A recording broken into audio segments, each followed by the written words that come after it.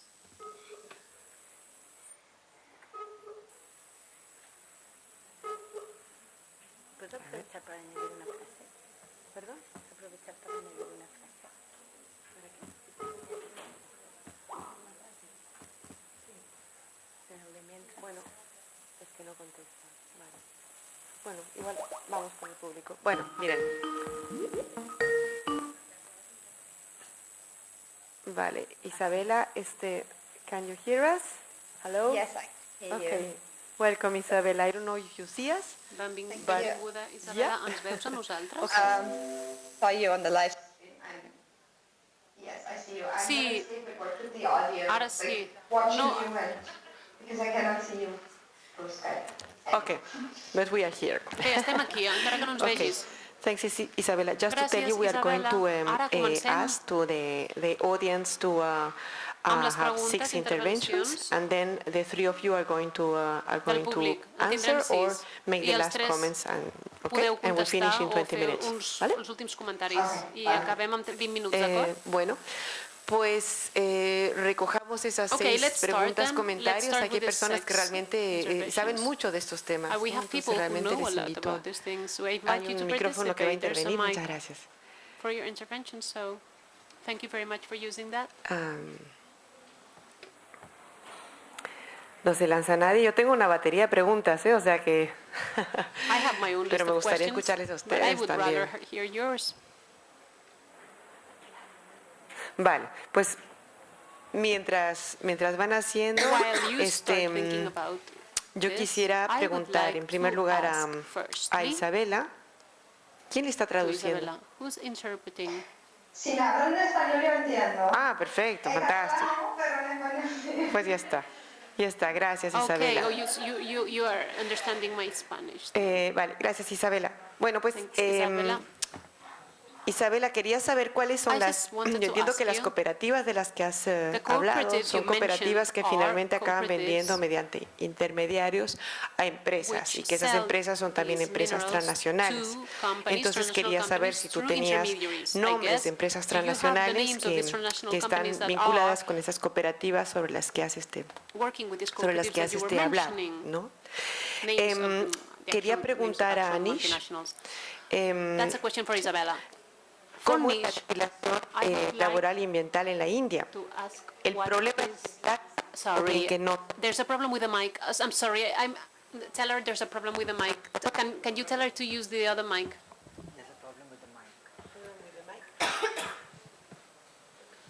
Tell her to ask, thank you. Quisiera saber Yes, I would cómo like es to la know. ¿Sí? Yes. Vamos bien. Yes, it's fine, it's fine. Háganme así, es que les veo súper mal por reflejos. Sí, vale. Anish, ¿cómo es la legislación laboral y ambiental en la law India? like for El problema environment es law? que es laxa o bien que Is it a es buena, good law?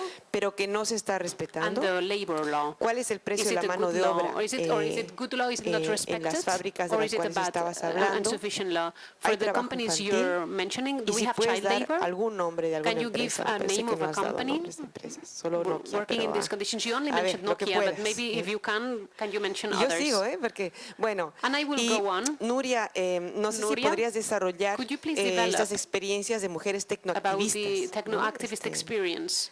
The experience of Y no sé si ustedes techno-activist tienen más women. preguntas, And comentarios. now, Creo do you que have los any other contenidos han sido muy comments or ricos. questions? Da Come para on, your questions and answers, your questions and comments will make the comentar. debate richer. You can No tienen ninguna duda. feel free. Don't you have any questions? Bueno.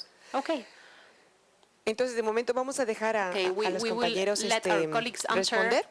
them. Y si no se tardan mucho, pues podremos regresar al público And si then hay we'll todavía go alguna back to the duda. ¿Vale? audience if we Ok. have another question. Pues Isabela, Isabella, ¿quieres comenzar? you can También start if te you diría want. que también te da la posibilidad de, si hay algo que no has podido apuntar, es también la ocasión de hacerlo. ¿Vale? And if you didn't have time to say everything you wanted before, this is your chance.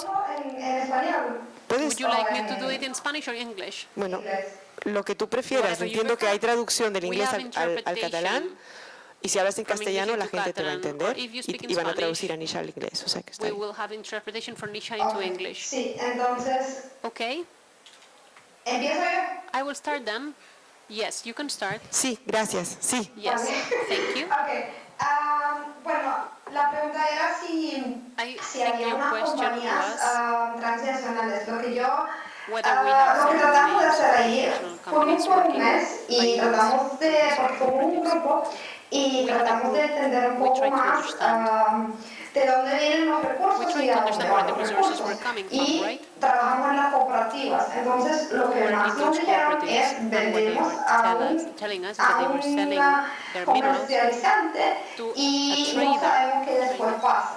Entonces, muchas veces no sabían ni a dónde iba, dijeron, un país, es en el extranjero, que era China o era Corea del Sur, no saben muy bien a dónde va. Lo que intentamos también hacer es ir a esas empresas intermediarios para saber, o sea, para que entrevistarlos, donde no nos recibieron con, digamos, manos abiertas, porque no estaban interesados en que sepamos todo. Entonces no tengo como tantas empresas, pero por ejemplo, nosotros fuimos también una cooperativa en Popó, donde ellos venden a la empresa Glencore, que es la empresa que vende recursos naturales, y es transnacional. Entonces ahí sí, como la cooperativa antes fue parte de la empresa, ahora la empresa compra de ellos. Pero se deshace de todo, prácticamente se deshace de todas las responsabilidades, porque dice, bueno, ya es cooperativa, y como cooperativa ellos son los responsables de cumplir con los derechos humanos y ambientales, o sea, están de derechos ambientales, entonces a nosotros ya no tenemos que preocuparnos. Y también lo dejaron porque ya no era muy lucrativo. No era muy lucrativo seguir ahí. Entonces sí, hay más, o sea, no hay tantas empresas así, pero sí. Y también supimos que muchos de esos minerales lo exportan a China y por China viene a Europa. Entonces eso sí se pudo ver, no tanto por la empresa, pero sí por los países o por Europa, que sí están exportando estos minerales y vienen al mercado mundial.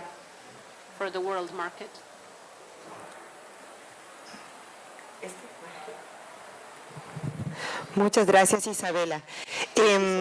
Quizás tú eres de Austria, solo aumento esto, tú eres de Austria.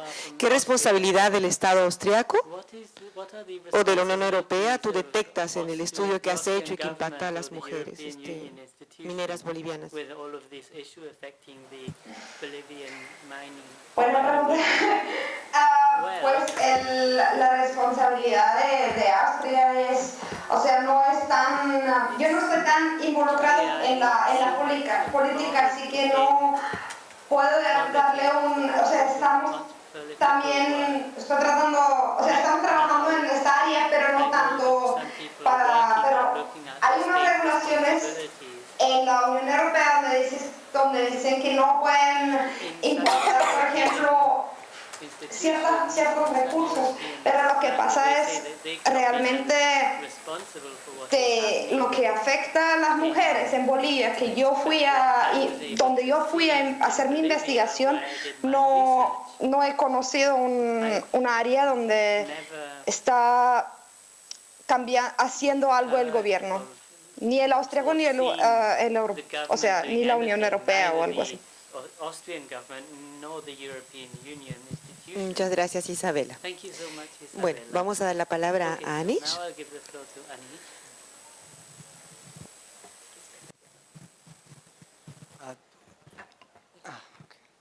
Thank you for the question. Moltíssimes gràcies per la seva pregunta. La primera pregunta era quines eren les lleis ambientals i laborals, oi? Si eren lleis bones. Les lleis mediambientals no són gaire bones, però a l'Índia, sobre paper sí, en teoria tenim les millors lleis del món, però no es posen a la pràctica. En quant a feina infantil, A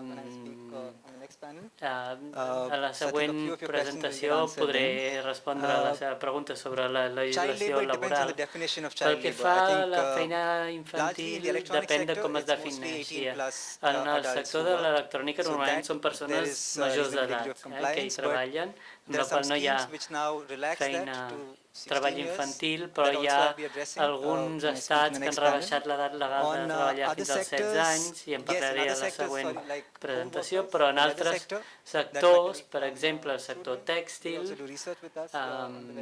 tenim organitzacions que treballen a Tamil Nadu, i en qualsevol sector on hi hagi un component de treball domèstic, en la feina sí que hi ha treball infantil. Al sector de l'electrònica no en veiem, però altres sectors sí.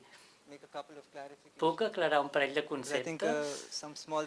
Perquè potser algunes de les qüestions no han quedat molt clares i voldria aprofitar aquesta ocasió per aclarar-les. La meva companya, la Núria, s'ha referit al treball qualificat en el sector de l'electrònica, i això és exactament el que volia dir al final de la meva presentació. Aquesta és la percepció que es té. Sí, a l'Índia hi ha molts enginyers, moltes enginyeres, però en el treball més base tens gent que no ha acabat l'educació bàsica. Per tant, associar el sector de l'electrònica amb feina qualificada no sempre és el cas.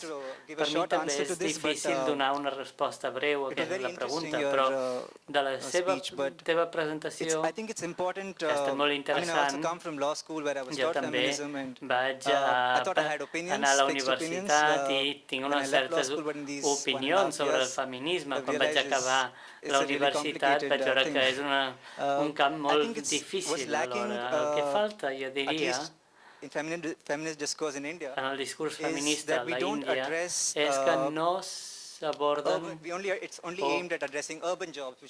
només es parla d'igualtat laboral en les feines en entorns urbans. Tot està enfocat als entorns urbans, però a l'Índia, on 70-75% de la població viu en zones rurals, i allà el que importa és la supervivència. I allà també cal que hi hagi feminisme. I les dones també perpetuen la patriarquia. Són, per exemple, sogres que han viscut sobre un règim patriarcal que el perpetuen a l'Índia. Us donaré un exemple d'una formació que van fer per a les treballadores. La formadora era una persona molt habilidosa en habilitats personals, i en el seu discurs, sovint, parlant amb dones treballadores, deia: nosaltres som diferents i hauríem de mantenir-nos unides i ajudar-nos les unes a les altres per posar fi a les desigualtats i a les violacions. Jo crec que és important que anem amb compte i que en comptes d'accentuar les diferències intentem avançar cap a un món en què es tracti a tots els éssers humans per igual. No és fàcil explicar-ho, ho entenc, però espero que s'hagi captat la idea que volia transmetre. Noms d'empreses, sí.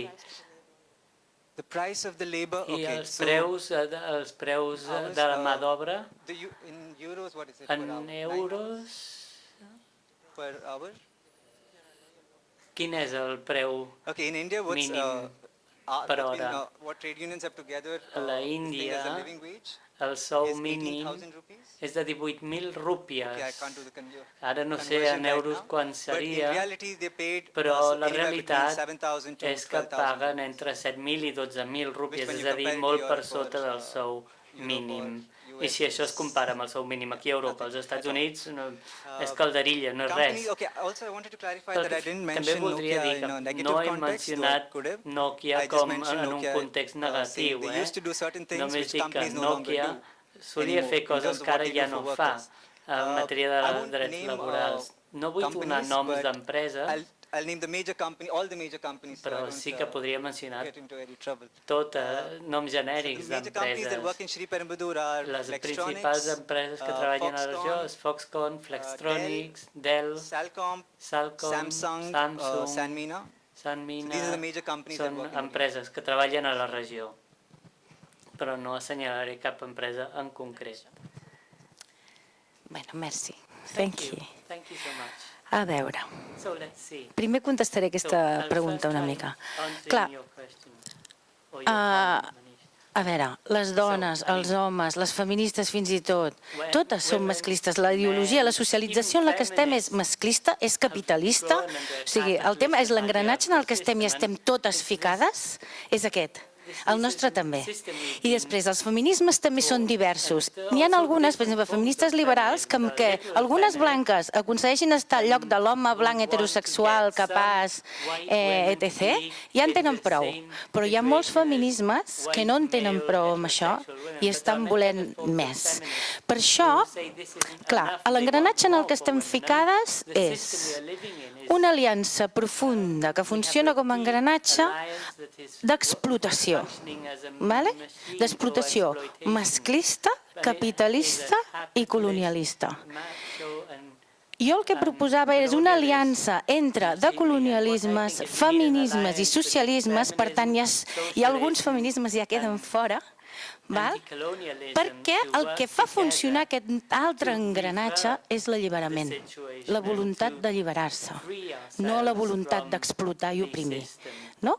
Per mi, crec que això és important i és una mica la frase aquella final que m'ha quedat per fer, aquesta voluntat d'aquest nou engranatge que hem de buscar de construir amb aquesta aliança entre socialismes, feminismes i de colonialismes o postcolonialismes. Jo no volia fer tanta diferència, però una mica ja m'enteneu per on vaig, perquè justament el que ho fa funcionar és la voluntat d'alliberament i d'igualtat i de justícia, que és molt diferent que la voluntat d'oprimir o la necessitat de per funcionar haver d'oprimir i haver d'explotar.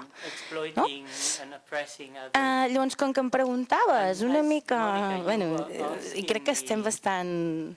El que passa que, clar, jo no estic aquí, a l'Europa blanca, i al final també parteixo d'aquests privilegis, i me'ls pregunto i me'ls qüestiono i crec que és un exercici i mai faig prou, perquè... Una de les coses que ha sortit, tant amb la Isabela com amb tu, com el que ens surt a nosaltres i que penso que és interessant per començar, un punt en comú són totes aquestes violències que patim exageradament les dones, també com a conseqüència d'aquest engranatge. I les dones que estan a Bolívia, on explicava ella, doncs encara molt més fortament, molt més impunement. Perquè ni els nostres estats d'aquí, ni les empreses a les que treballem aquí ens estan ni ajudant, ni defensant, ni recolzant quan prenem la iniciativa per autodefensar-nos. Jo també volia aprofitar que tinc una companya aquí de Dones Tech que està treballant molt en aquest sentit, per dir un dels temes que treballem i que crec que és interessant treballar perquè tenim afectació global i tenim moltes coses a fer. Nosaltres des d'aquí, des de Catalunya, des de Dones Tech, hem après moltíssim de les nostres companyes llatinoamericanes que han creat els conceptes, que fa molt més temps que hi pensen i que han començat a desenvolupar molt més abans que nosaltres estratègies també per fer front a les violències contra les dones off i online, que és un dels temes que plantegem. I aquestes estratègies, i que algunes funcionen almenys per alguna cosa, o almenys funcionen més del que ens estan deixant els nostres estats que ens funcionin les coses, passen per adquirir també sobirania tecnològica, per adquirir capacitats, no tant de ser enginyeres, tenir aquell títol, sinó per saber-nos-ho muntar, perquè si no ens ho muntem nosaltres per autodefensar-nos, no ens defensa ningú. I també tenim agència i també tenim capacitat les dones per defensar-nos i per contribuir en aquest món. I llavors, amb aquesta idea és en la que nosaltres també col·laborant i aprenent, també sobretot d'aquestes aliances que tenim amb dones del Sud Global, estratègies per cuidar-nos, per analitzar els nostres riscos de quan caminem pel carrer o de quan estem a casa o de quan ens casem, perquè és pitjor a vegades tenir parelles homes, però analitzar-ho, vull dir, fins a quin punt estic disposada a això, o quan faig un perfil de Twitter, per defensar el que sigui, per defensora dels drets humans o pel que sigui. Si és millor treballar amb pseudònims, o és millor treballar amb identitats col·lectives, o és millor fer, que es fa moltíssim des de persones que estan treballant a molts països asiàtics i llatinoamericans, sobretot, navegar amb alta seguretat, si es pot, perquè a la que et pillen... Però jo crec que amb això no n'hi ha prou, perquè llavors això ens tanca a casa, i sempre els riscos, i com que anaves amb minifalda, doncs no. No és culpa nostra res del que ens passa. Però, a més, sí que tenim la responsabilitat de construir aquest món que tant assumiem. I per això també penso que és interessant capacitar-nos per poder alteractuar al carrer, alteractuar en aquestes fàbriques, alteractuar online, creant les nostres xarxes, les nostres comunitats, seguint una mica aquest engranatge que jo proposo que comenci bastant des dels feminismes. Però hi ha qui ho comença també des d'un altre camí. Mentre estiguem en aliança, em sembla molt bé. La teva proposta anava molt pel tema de create unions, right? Sindicalitzar-se, no? Una mica la teva volta primera de torca seria més cap als socialismes, no? La meva potser seria més a partir dels feminismes i en aquestes aliances també globals, però també en aliança amb vosaltres, crear aquests espais amigables, online i offline per les dones, i des de la casa, a tot arreu, a tots els àmbits i també els àmbits online que cada vegada pesen més per les nostres feines i per les nostres autodefenses.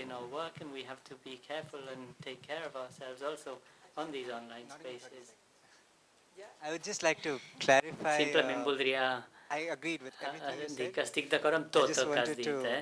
Estic d'acord i no estic gens en desacord i jo m'identifico com a feminista, però jo el que volia dir és que en un lloc com l'Índia el discurs també és un discurs molt occidentalitzat, el discurs del feminisme, i hem de veure per què tantes dones han internalitzat i acceptat el sistema patriarcal. Només si ho entenem ho podrem canviar. Això és un debat que podríem seguir durant hores, però voldria deixar clar aquí que no és que estigui en desacord amb el que has dit en la teva presentació. Nuria y Isabela. Es verdad que con todos los contenidos que nos han, digamos, proporcionado estos superponentes, pues se puede dirigir a nosotras como ciudadanas, como personas consumidoras, pero hay un espacio también sobre el cual podemos ejercer presión y es el espacio de las ciudades y el espacio de la contratación pública, ¿no? Entonces, para cerrar esta mesa, habiendo escuchado todos estos contenidos, quería pedir a Carla Canal, que me parece que estará en otros paneles también, igualmente ya, en la oportunidad. Tu reacción, Carla, ¿no? Desde Justicia Global, desde del Ayuntamiento de Barcelona frente a esto, ¿no? Y ustedes cómo esto lo enfrentan, ¿no? Y luego, Sergi, antes del video, ¿no? Haremos luego un video promocional rápido del mobile, ¿vale? Me han indicado, y luego cerraremos. Así como, ja està.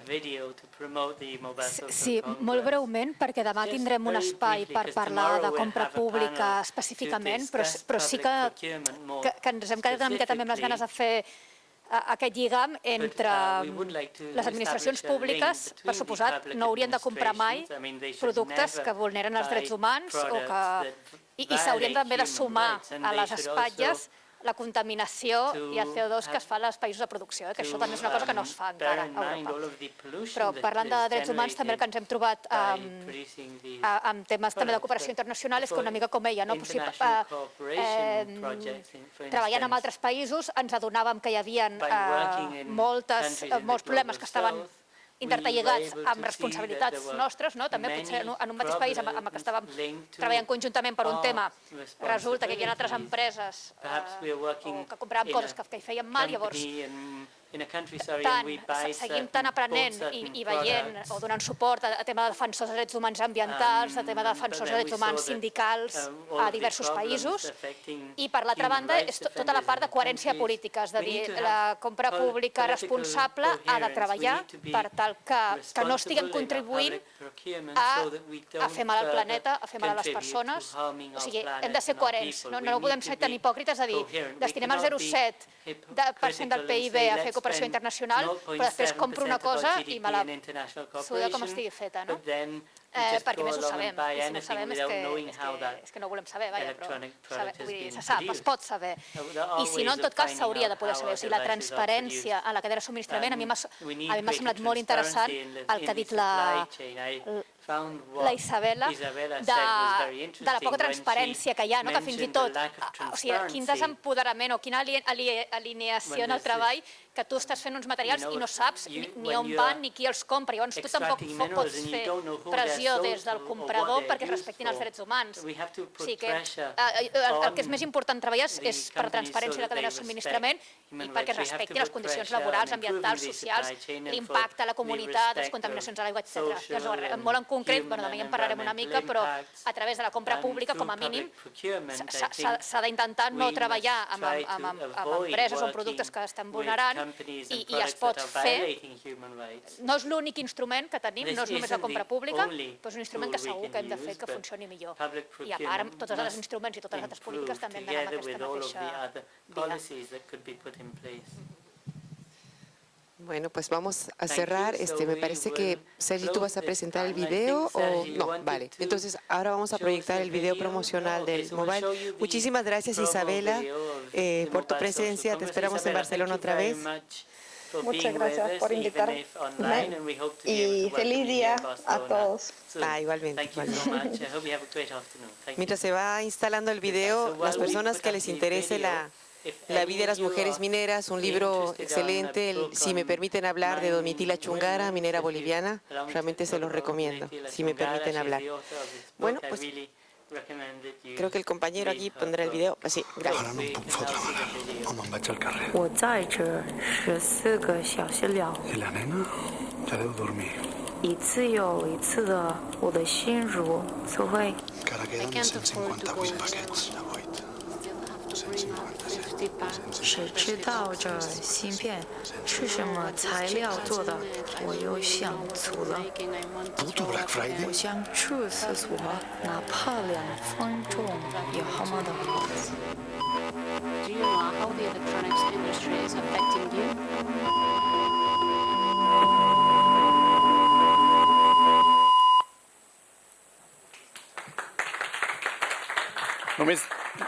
Només 10 segons per dir-vos que aquí fora esteu convidats a cafè i alguna cosa més, preparat per les companyes de Mescladís, o sigui que no marxeu, i a partir de les 6 en punt, us preguem puntualitat perquè començarem puntuals en el segon panel de la tarda, que és veus, que parla o expressen veus de persones treballadores de la indústria electrònica. Gràcies per tot.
Què tal?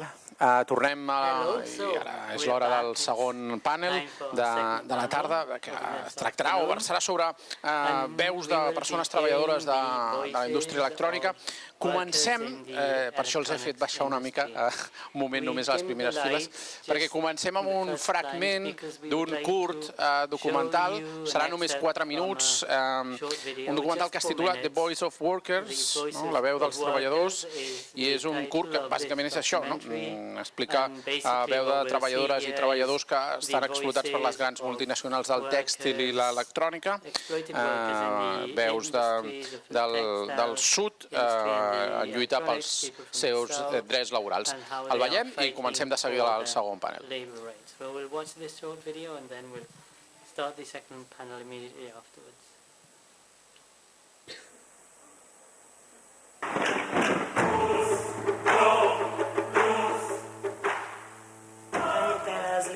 What's a union and which benefits can it bring to the workers? Union is for protection of the rights of the workers. I think the ultimate aim is to collectively bargain with the employers or with the owners of the companies. So through this scheme, workers are able to get additional wages and other benefits from the companies.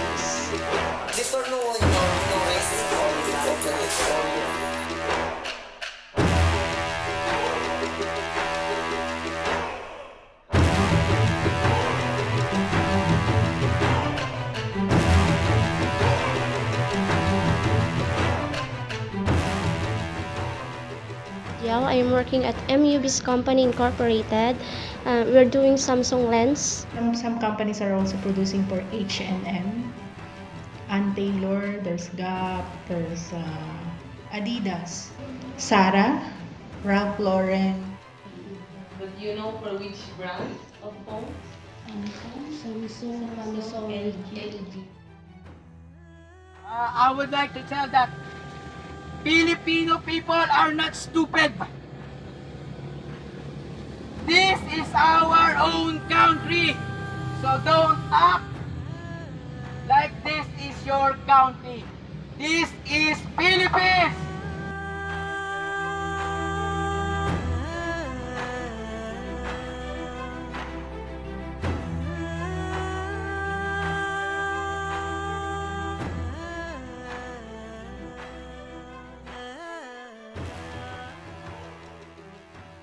Can you tell us what is the economic zone? Exclusive areas for foreign investments, and they receive a lot of incentives from the government. The investors in these economic zones are Korean, Japanese, Americans, Europeans. Filipinos don't really benefit from that because everything will have to go out. They have their own government inside because they have their own administration, they have their own police force. And the type of companies? Mostly garments and electronics. They only produce parts of the electronics products. They don't really produce the whole thing, but only a part of the electronics. So there's no transfer of technology. We don't really learn anything from manufacturing these products.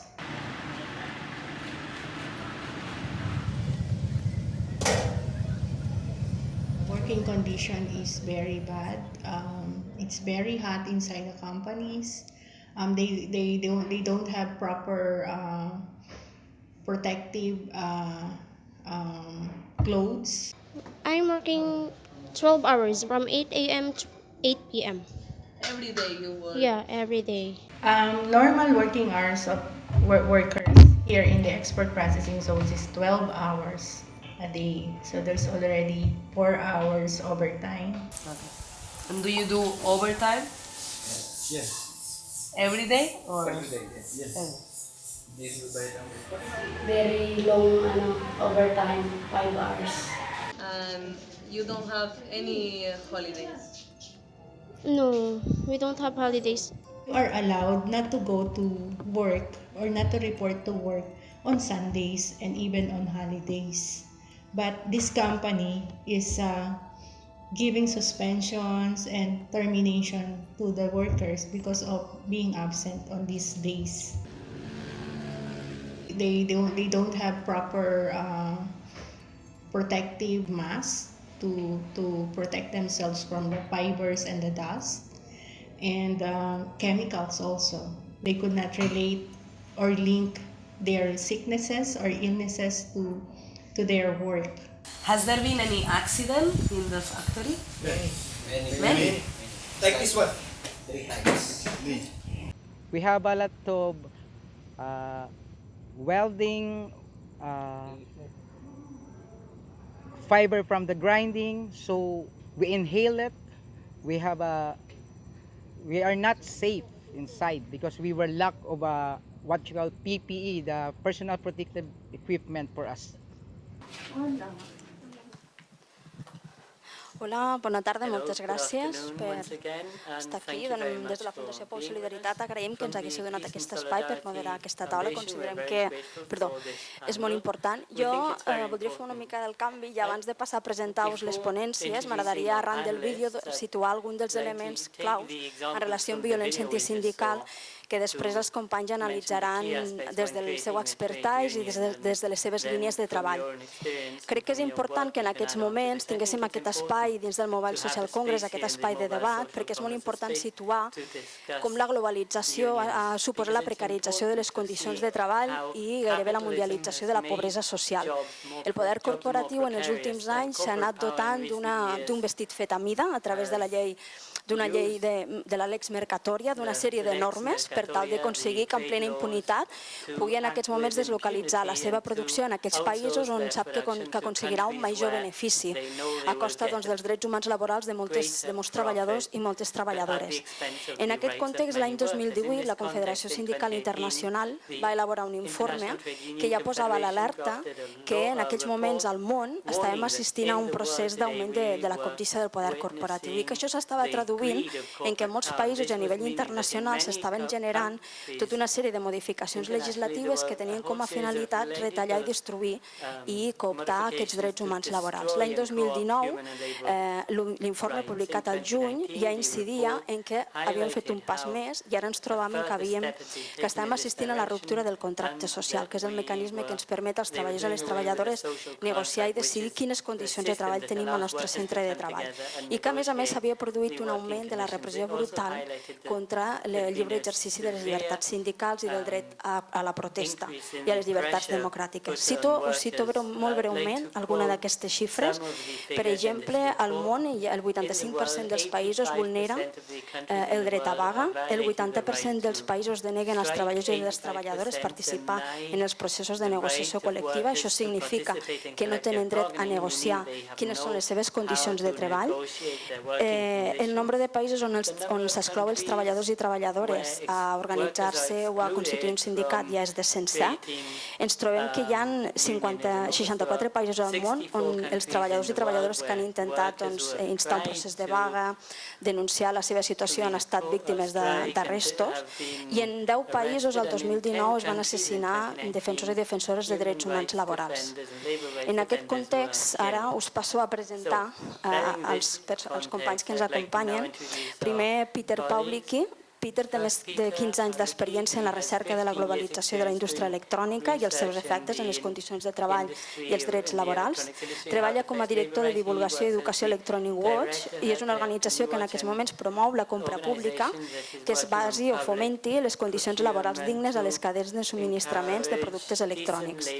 Li deixem 15 minuts per tal que ens pugui aportar la seva explicació. Gràcies. Hello.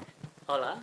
Thank you for inviting me and giving me some time to give you an overview of what is happening in the electronics industry regarding freedom of association and collective bargaining. So let's start with the next slide. I will not go into the definition of freedom of association and collective bargaining, but basically it is one of the 8 ILO core labor standards. So when you look at all the labor rights that the international community has come up with, which are some dozens, at one point they said, okay, let's define some core labor standards, and freedom of association and collective bargaining are actually one of the 2 main ones, because as we already heard from, sorry, I forgot your name. From Esther. And during the video, without these 2 rights, workers don't have the voice that they need to really influence what is going on in their workplace. It's really great when civil society organizations help them in doing this, but if workers don't have their own capability to talk, to influence what is happening at their workplace, there will be no sustainable change. So just to give you, it's 87 and 98, nobody cares about that. Collective bargaining is the really super important, right? If you can form a union, but you cannot bargain collectively, so actually talk to your factory owner what you want to improve, then the union has also, I mean, it's good that it's there, but it's not really having an instrument to influence the situation. Okay, the electronics industry. The electronics industry has been present since the 1950s, so around, how much is it, 70 years. It was developed actually really in the United States, first in the northwestern, then in northwestern part, then in the Silicon Valley. And the crazy part about the electronics industry is it was always anti-worker, anti-union. Always. There was not a single time when a CEO or a director of a big company did not say that they are really happy to not have a union in their factories or in their centers of product development. So that's not only the situation for Asia or for specific countries, but that's actually a situation in the entire industry. If you compare to other industries, for example, automotive or textiles, they actually have a history of unionization. Or if you go into mines, there is a different mindset. So we have to work with this. The employment practices from the beginning on, again, when you look back at manufacturing in the Silicon Valley done in the 60s, 70s, they were using migrant labor from Mexico, they were using illegal labor, they were focusing on young women. So we basically have the same setup. Very vulnerable worker groups that are actually not chosen, or that are chosen also because not only they are, the costs are pretty low, but the management knows that they will not unionize so easily. And there is always an active union busting. So really strategies to actively stop any practice of organizing a union. Okay, it's not only the single factory owner or brand.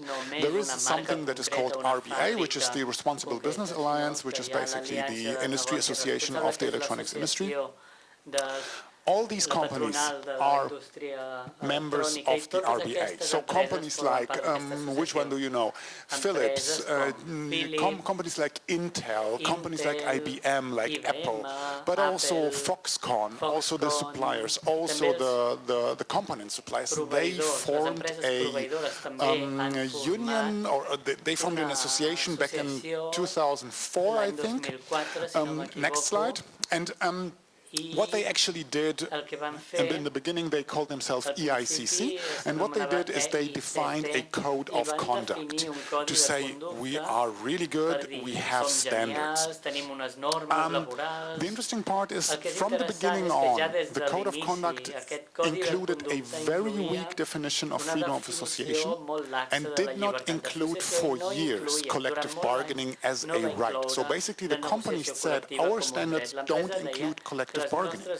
We don't want to talk with the workers on their situation in the workplace. What it is also, and that is a very legal argument that I will explain a bit, they use very ambiguous language. So if you, on a legal field, if you don't define your terms very strictly, then you don't have a right. Then even if it says freedom of association, if it's not defined very strictly, then it's just not enforceable. And next slide, it always, and that's the strange thing, it always refers to local laws. What does this mean? So on the right side, no, it's the left side. On the left side, you see the RBA definition of freedom of association, and on the right side, you see what the International Metal Workers Union, now it's called Industry All, what they actually wanted to have the RBA to define. So the RBA says in conformance with local law. Then you have freedom of, that's their kind of their main sentence is in freedom of association. What does this mean? If you go to China, the local law states that there is only one union. It's the ACFTU, the All China Federation of Trade Unions. It's not a free union. So basically you are not allowed to form a free, independent, democratic union because the local law says no. And then the language gets really ambiguous, and what I said, why I'm showing the Metal Workers Federation definition here is they say actually in cases where freedom of association and collective bargaining are restricted by law, like China, participants will facilitate parallel means of independent and free association and bargaining. So they basically say if you have the situation as in China, you as a factory owner, as a brand, have to go and try to amend it by any legal means. The RBA does not care. They did not include this definition very obviously because it would be too much. They would have collective bargaining and freedom of association. Thank you. Next one. So that's the RBA. Then let's jump back to the ILO. ILO conventions are really great, nice standards, but then countries have to ratify them and implement them. So the electronics industry is mostly located currently in countries that very often have very sketchy implementation standards. However, so everywhere where it's red, it's not implemented. But this does not say a lot.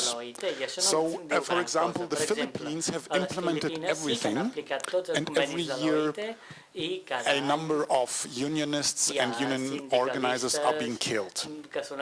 So it's kind of, having ILO conventions is good, but it does not really help. And on the other hand, I'm absolutely no specialist in India, but I'm reading the news and I know that kind of in India there is a union movement, and actually a pretty strong one, at least from looking from Germany, it looks pretty strong. So they don't have it implemented, but it's still possible. So there are many other ways to work around these things. Next slide, please.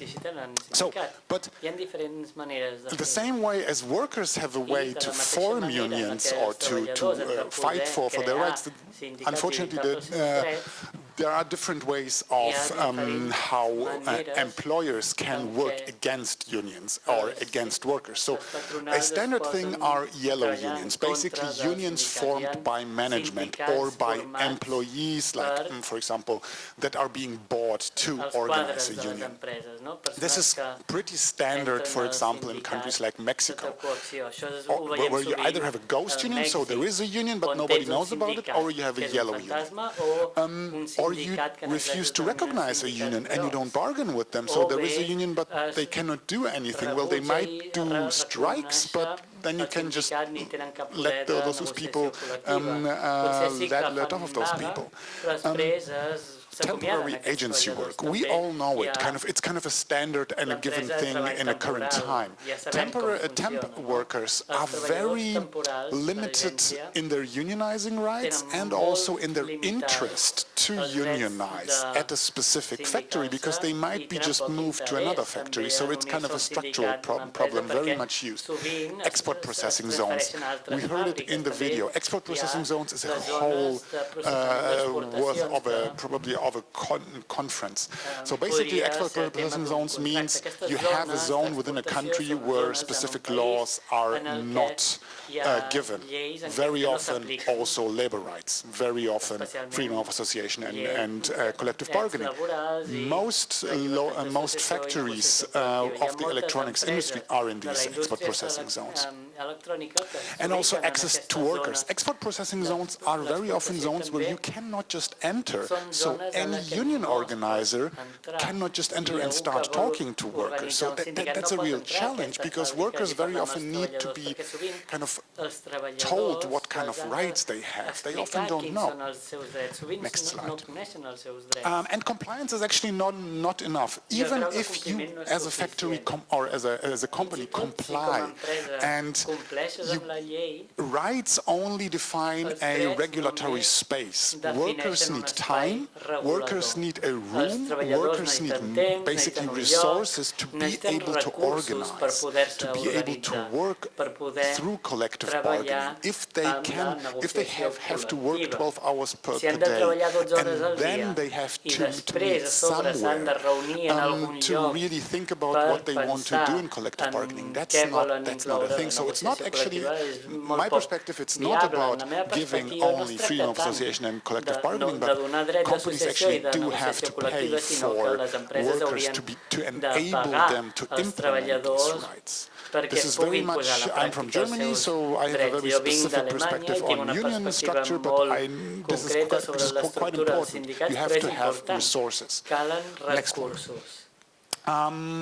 And thanks to Anish for this perspective. I have not known this, so there is a very often people talk about the OECD, the UNGP and ILO mechanisms of that you can use to kind of give workers a voice on an international level. But for that, you really need to develop capabilities for civil society organizations, for workers, but also for suppliers, so the factories, that they actually know how to use these mechanisms of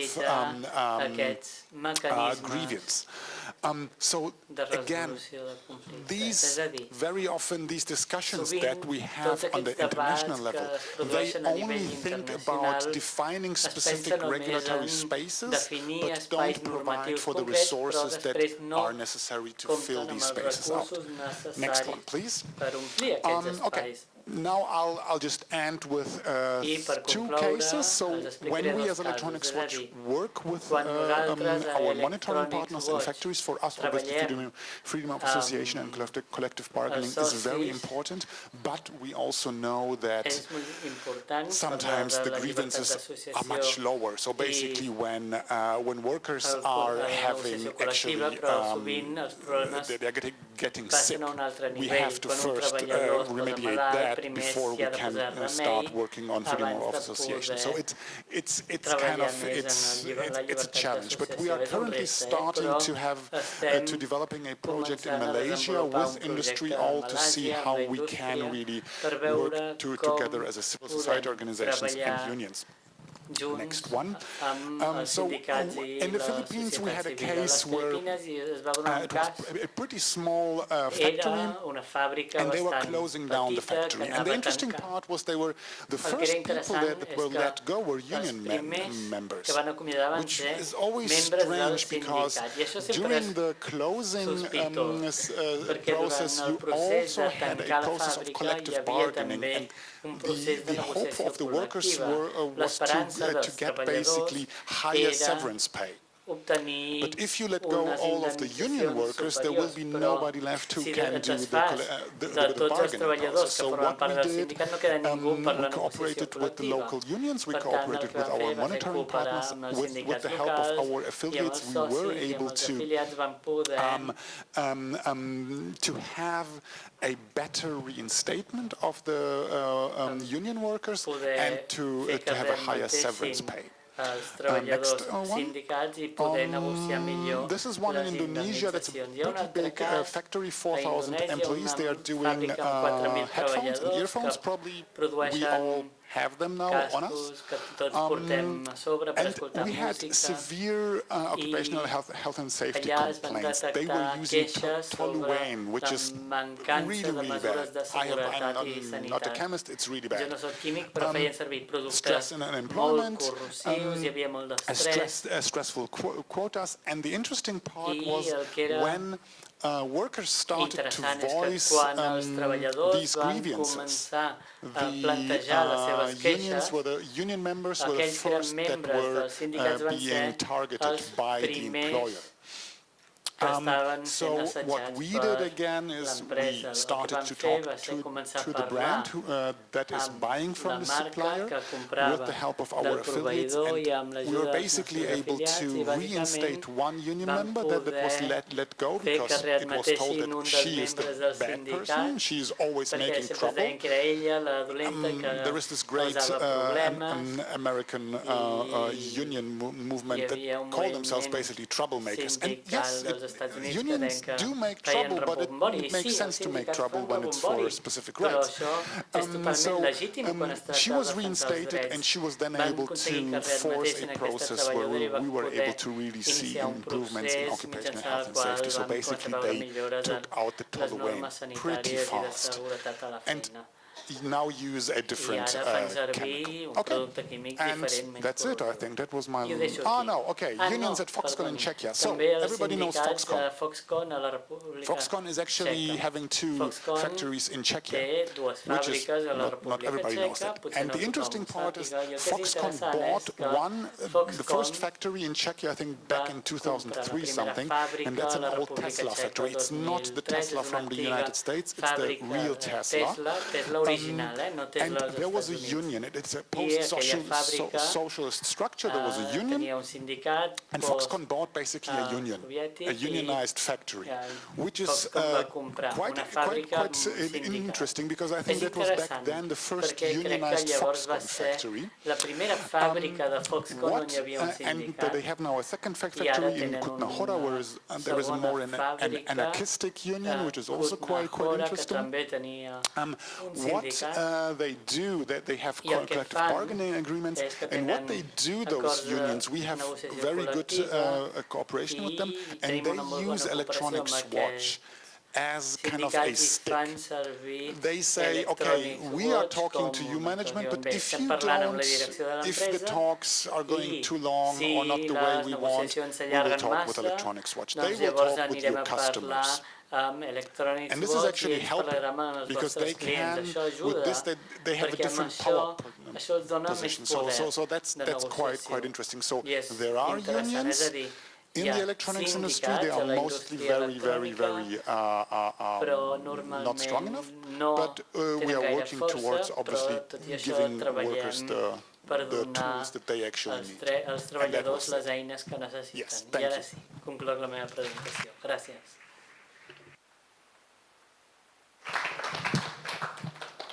Gràcies, Peter. Ara passo a presentar Neishman Hunat. Ell treballa com a coordinador de recerca i formació jurídica CIVIDE a l'Índia, que és una organització de drets laborals que du a terme activitat de recerca, formació i defensa de les condicions de treball de la vida dels treballadors dins de les cadenes de subministrament. Ell ha dirigit el treball de CIVIDE en el sector de l'electrònica des de l'any 2018 i ha participat també en projectes en els sectors de la confecció i les plantacions. Li demanem que intenti entre 15 i 18 minuts màxim. 15 or 18 minutes, if you could give us your presentation, that would be great. Thank you. Hello again. It's very interesting that the situation to hear from the documentary as well as from Peter's presentation. It's very interesting to see that the situation is almost identical in most production countries. So it ended up being a great introduction, and it allows me to specifically discuss all of these topics in an Indian context. De tots aquests temes en un context indi. Effective worker representation and freedom of association has been central to CIVIDEP's work across different sectors. And it is featured consistently in our advocacy efforts, in our training programs for workers. This is because FOA, it's easier to say FOA, is at the core of workers' rights.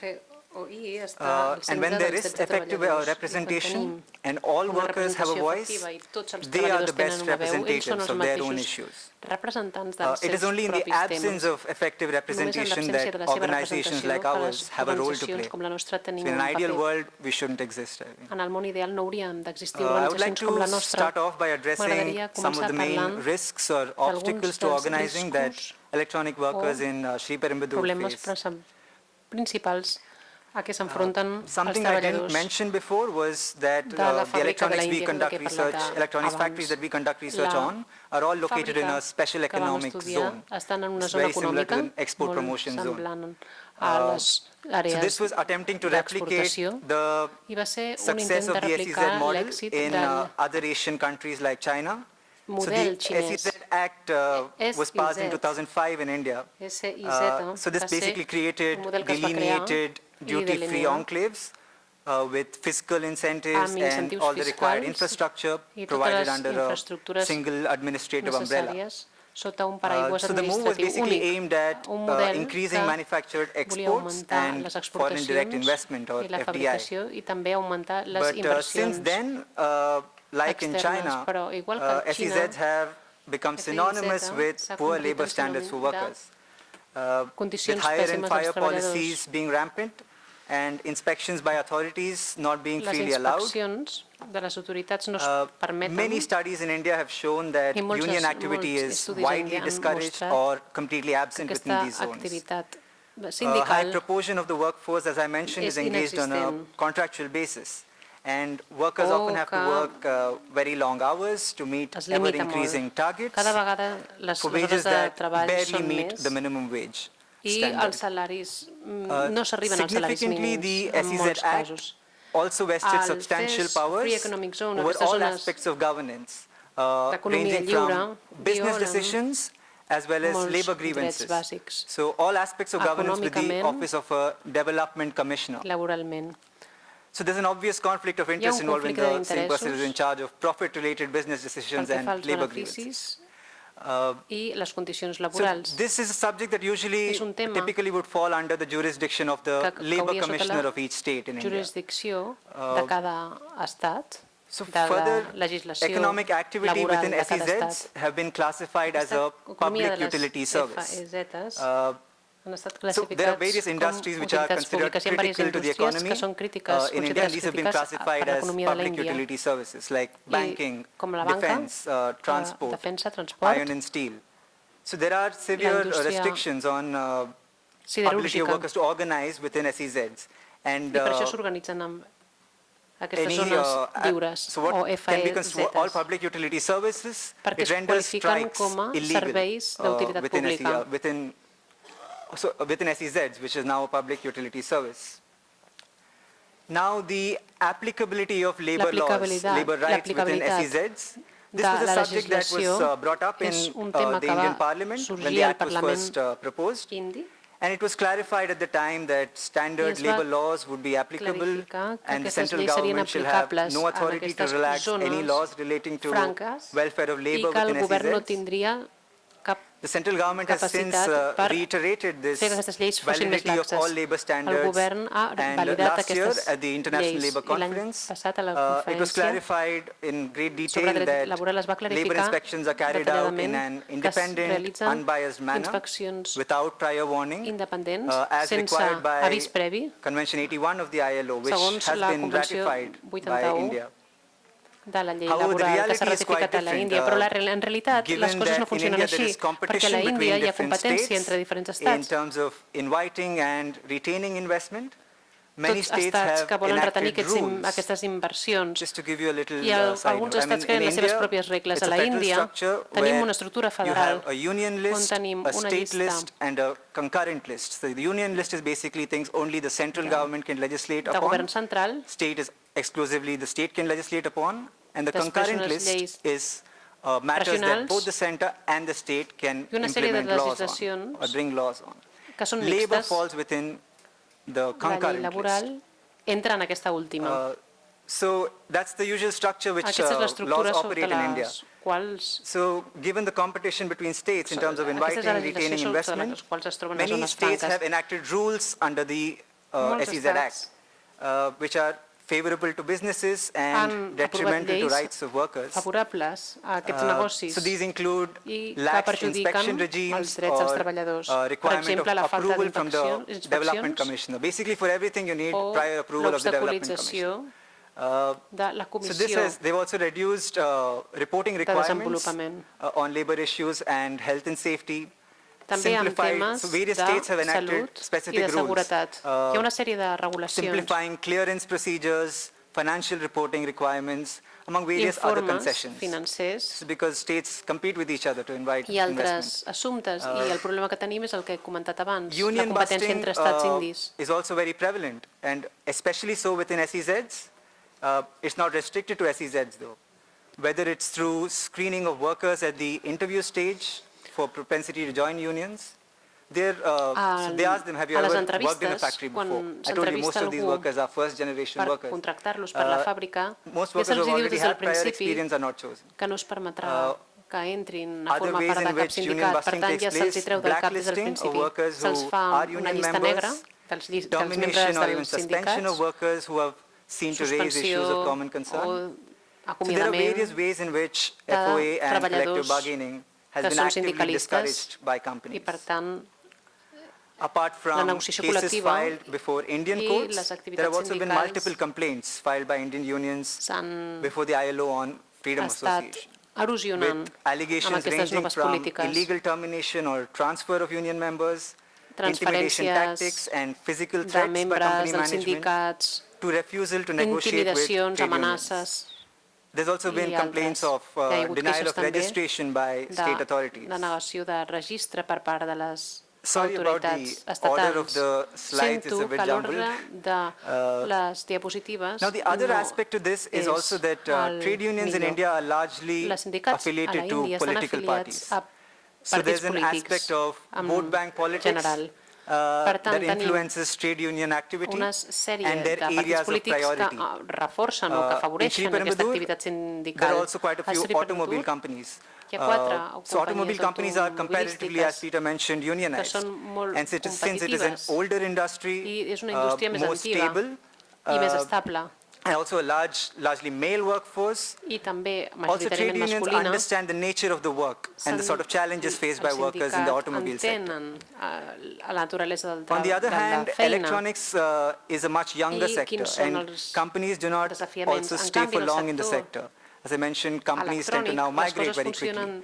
So the understanding by trade unions of the nature of work is very limited, and as a result they have not invested sufficient efforts in organizing electronics workers, which is another reason why trade unions are largely absent in electronics factories.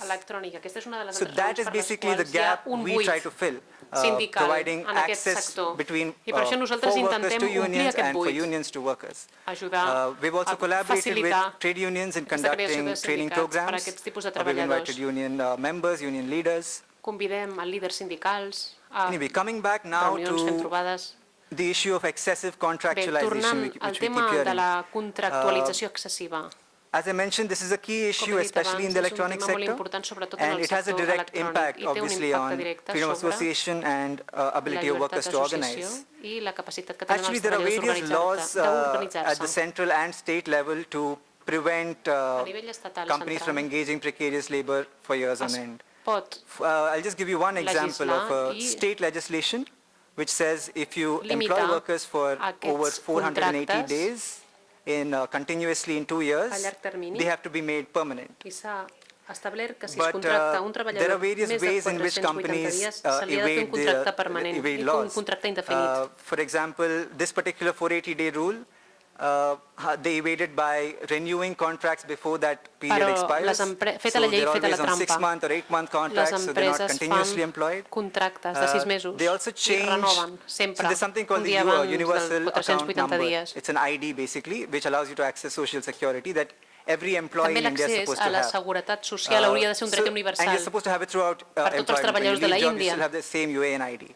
So what companies do is they change the UAN ID. El que fan aquestes empreses So on és paper, canviar the new workers, el número they de change the registre, date of birth, el número de they change registre o el número the father's d'identificació name. So on de paper, la these are persona all new perquè no workers. consti que aquest treballador és qui és i per tant que no tingui dret a aquesta seguretat social. Una It's called the altra Contract llei que Regulation and tenim Abolition Act 1970.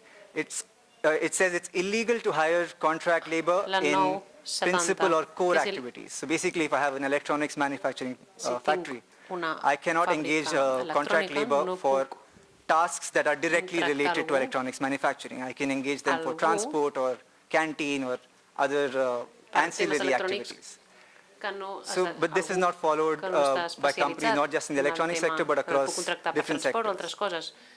So there are various ways, legislations basically, which are aimed at restricting and abolishing this practice of retaining a perpetually temporary workforce. In India, so basically, as I said before, in India, all the laws are there. It's the implementation that's lacking.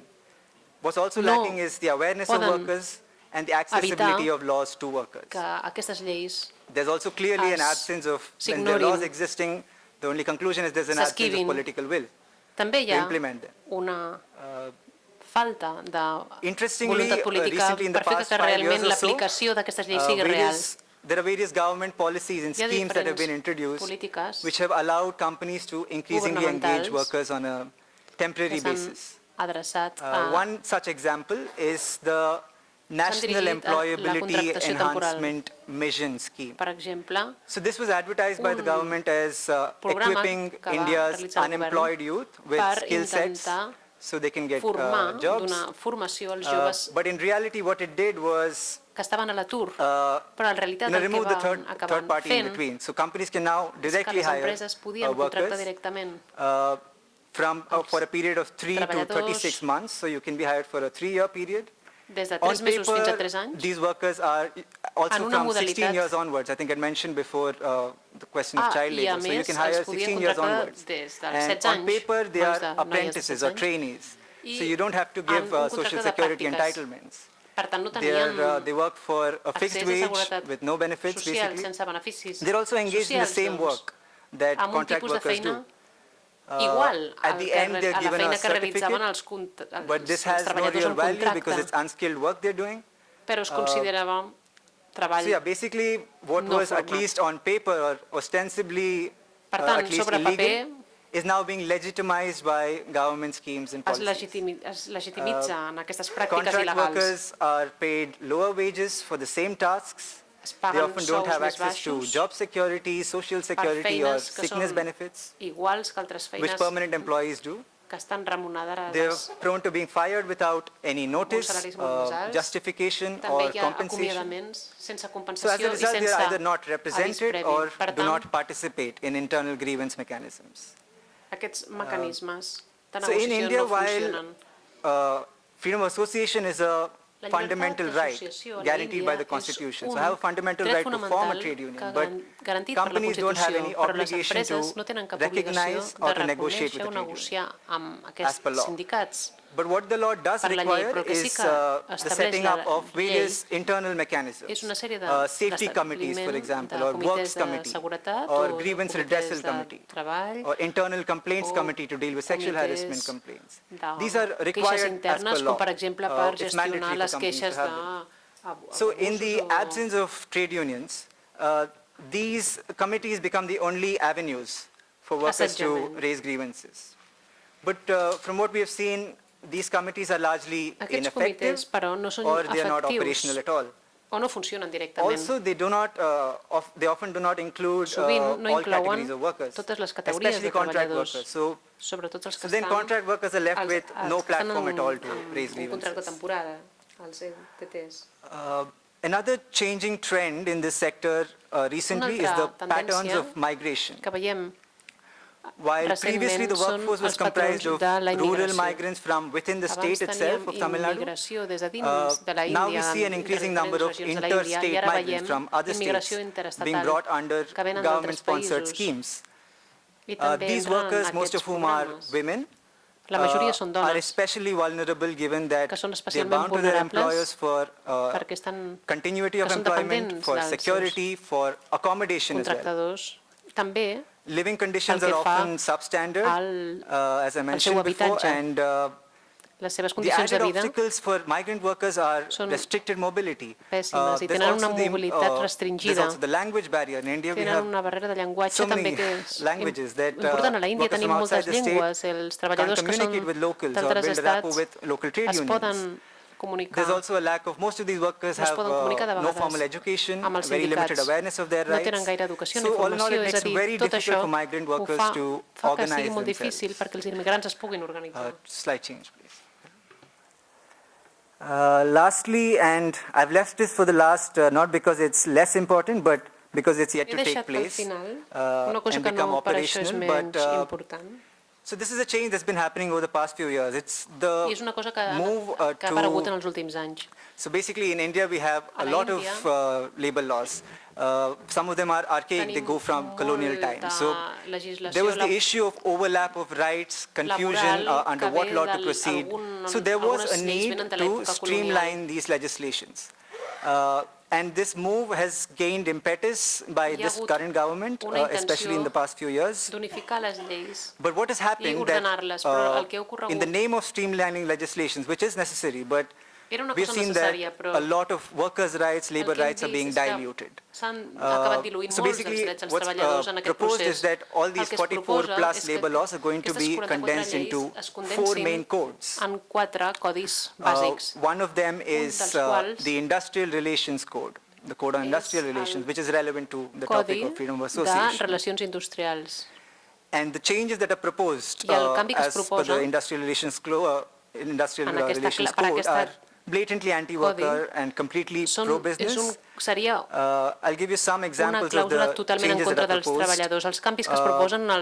Where before the membership of a trade union, 50% of membership could be non-workers. Basically the leadership and the support from trade unions. So from 50%, it's proposed to be changed to two members, basically 2 non-workers. So if you workers have absolutely no education or awareness of their rights, they rely largely on trade union leadership. Depenen molt dels líders dels seus sindicats, perquè en aquest sector de la construcció molts dels treballadors no tenen formació suficient com per organitzar-se. Per exemple, a l'Índia és molt difícil organitzar una manifestació legal. De vegades els cal fins a 1 any i mig per demanar els permisos necessaris. Han augmentat aquests requisits i ara seran 3 anys el que es necessita per demanar organitzar una manifestació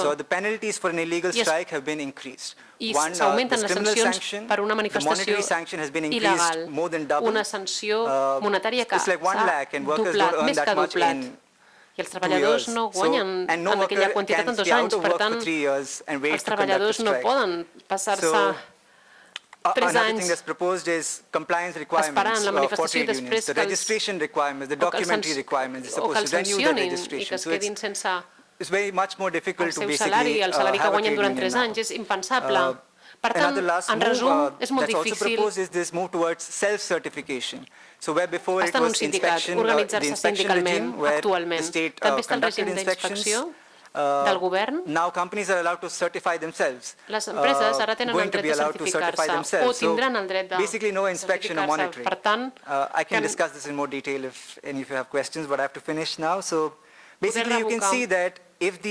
poder evitar aquestes inspeccions. Per tant, si aquests canvis realment s'apliquen, s'implementen, tindrà un impacte desastrós sobre el dret d'associació i la negociació col·lectiva. Finalment, voldria adreçar-me a la representant de l'Ajuntament quan ha parlat de I think brand pressure, basically there are two avenues, the traditional modes of strikes in India, a la Índia, strikes and lockouts. les manifestacions i els tancaments són molt fàcils de trencar i de dispersar. En aquest context que tenim, on no tenim llibertat d'associació, la pressió dels consumidors es converteix en una cosa clau i molt important. I seria el camí més realista per poder lluitar contra les vulneracions contra els drets dels treballadors. I acabo aquí. Gràcies.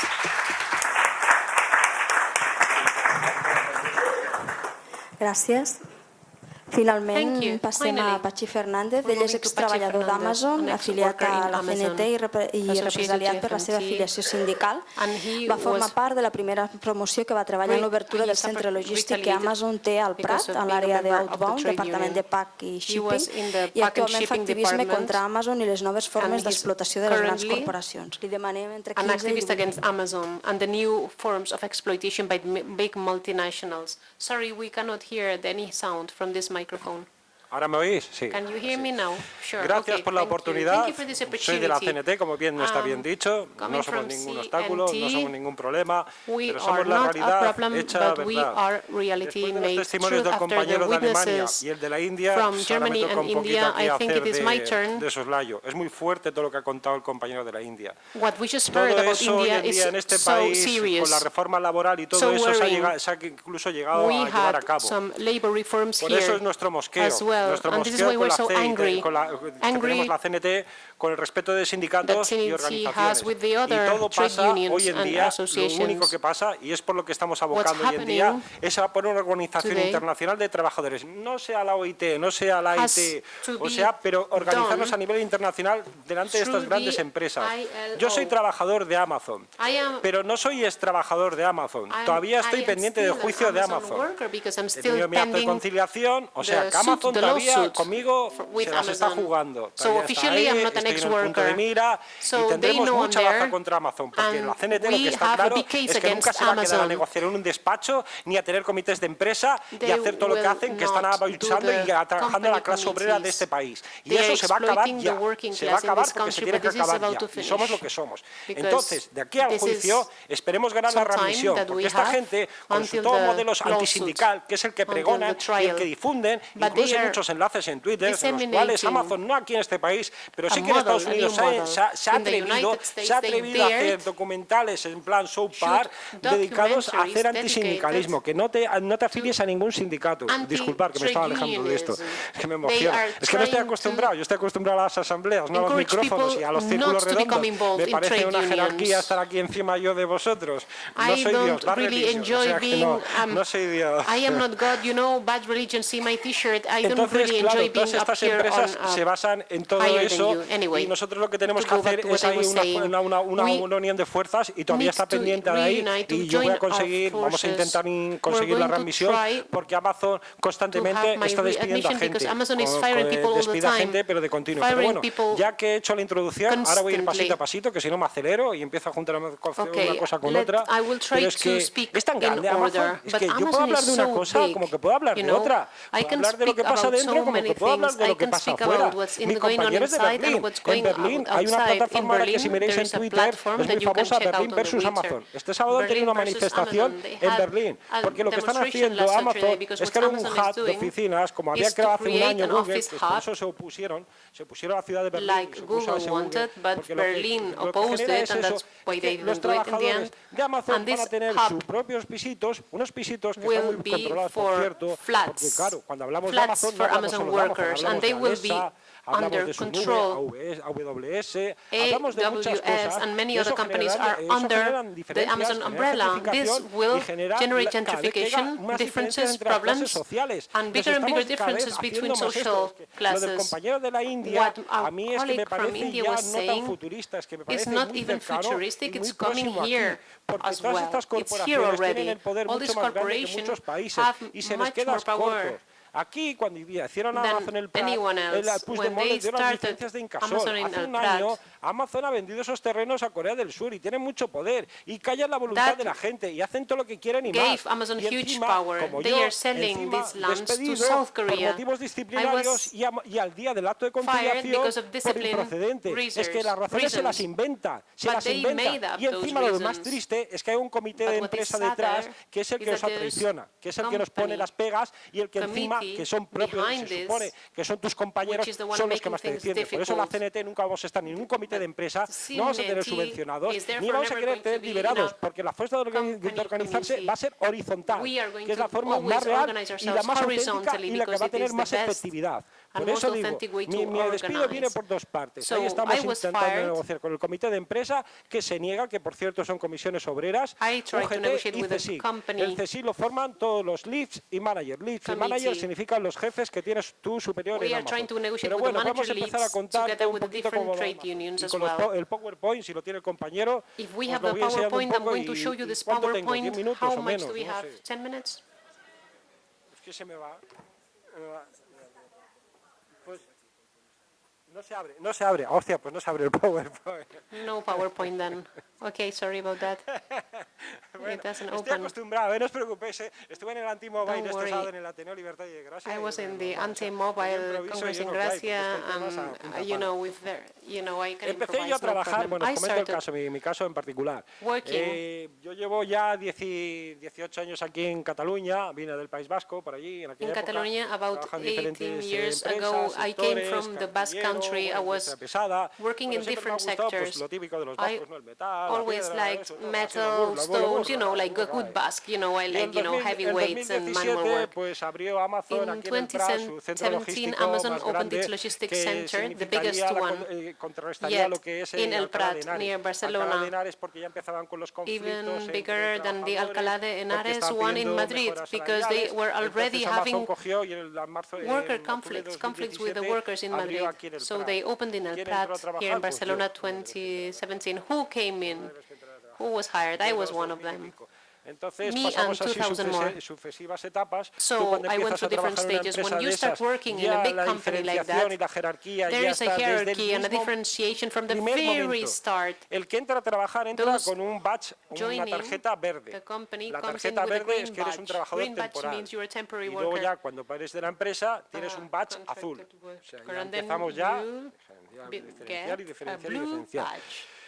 En octubre de 2017 abrieron el centro. Pasamos el Black Friday, que son las fechas claves de Amazon, Black Friday, Navidades y su famoso Prime Day, el del verano, que ya es para fastidiarlo todo ya, porque claro, ahora hemos pasado San Valentín, el Día del Padre, el no sé qué, pero bueno, faltaba esa fecha y ya Amazon ya lo ha cubierto el Prime Day. El año pasado hicieron 25 años ya desde que se creó Amazon, 25 años, no os penséis que se creó hace más. Al principio se llamaba Cocodril y ahora es Amazon. Amazon significa de la A a la Z. Ellos quieren tenerlo todo. Todo. No se quieren nada. Ahí en ese almacén tiene que entrar todo de todo. Ahora en estos momentos están creando otro centro logístico grande en Sevilla, que ese también servirá para abastecer todo lo que es el sur de España y el norte de África. Porque más o menos lo que estamos haciendo aquí en el Prat era abastecer pues, lo que en Madrid, con las huelgas, nos estaban tirando y todo lo que sería el sur de Francia.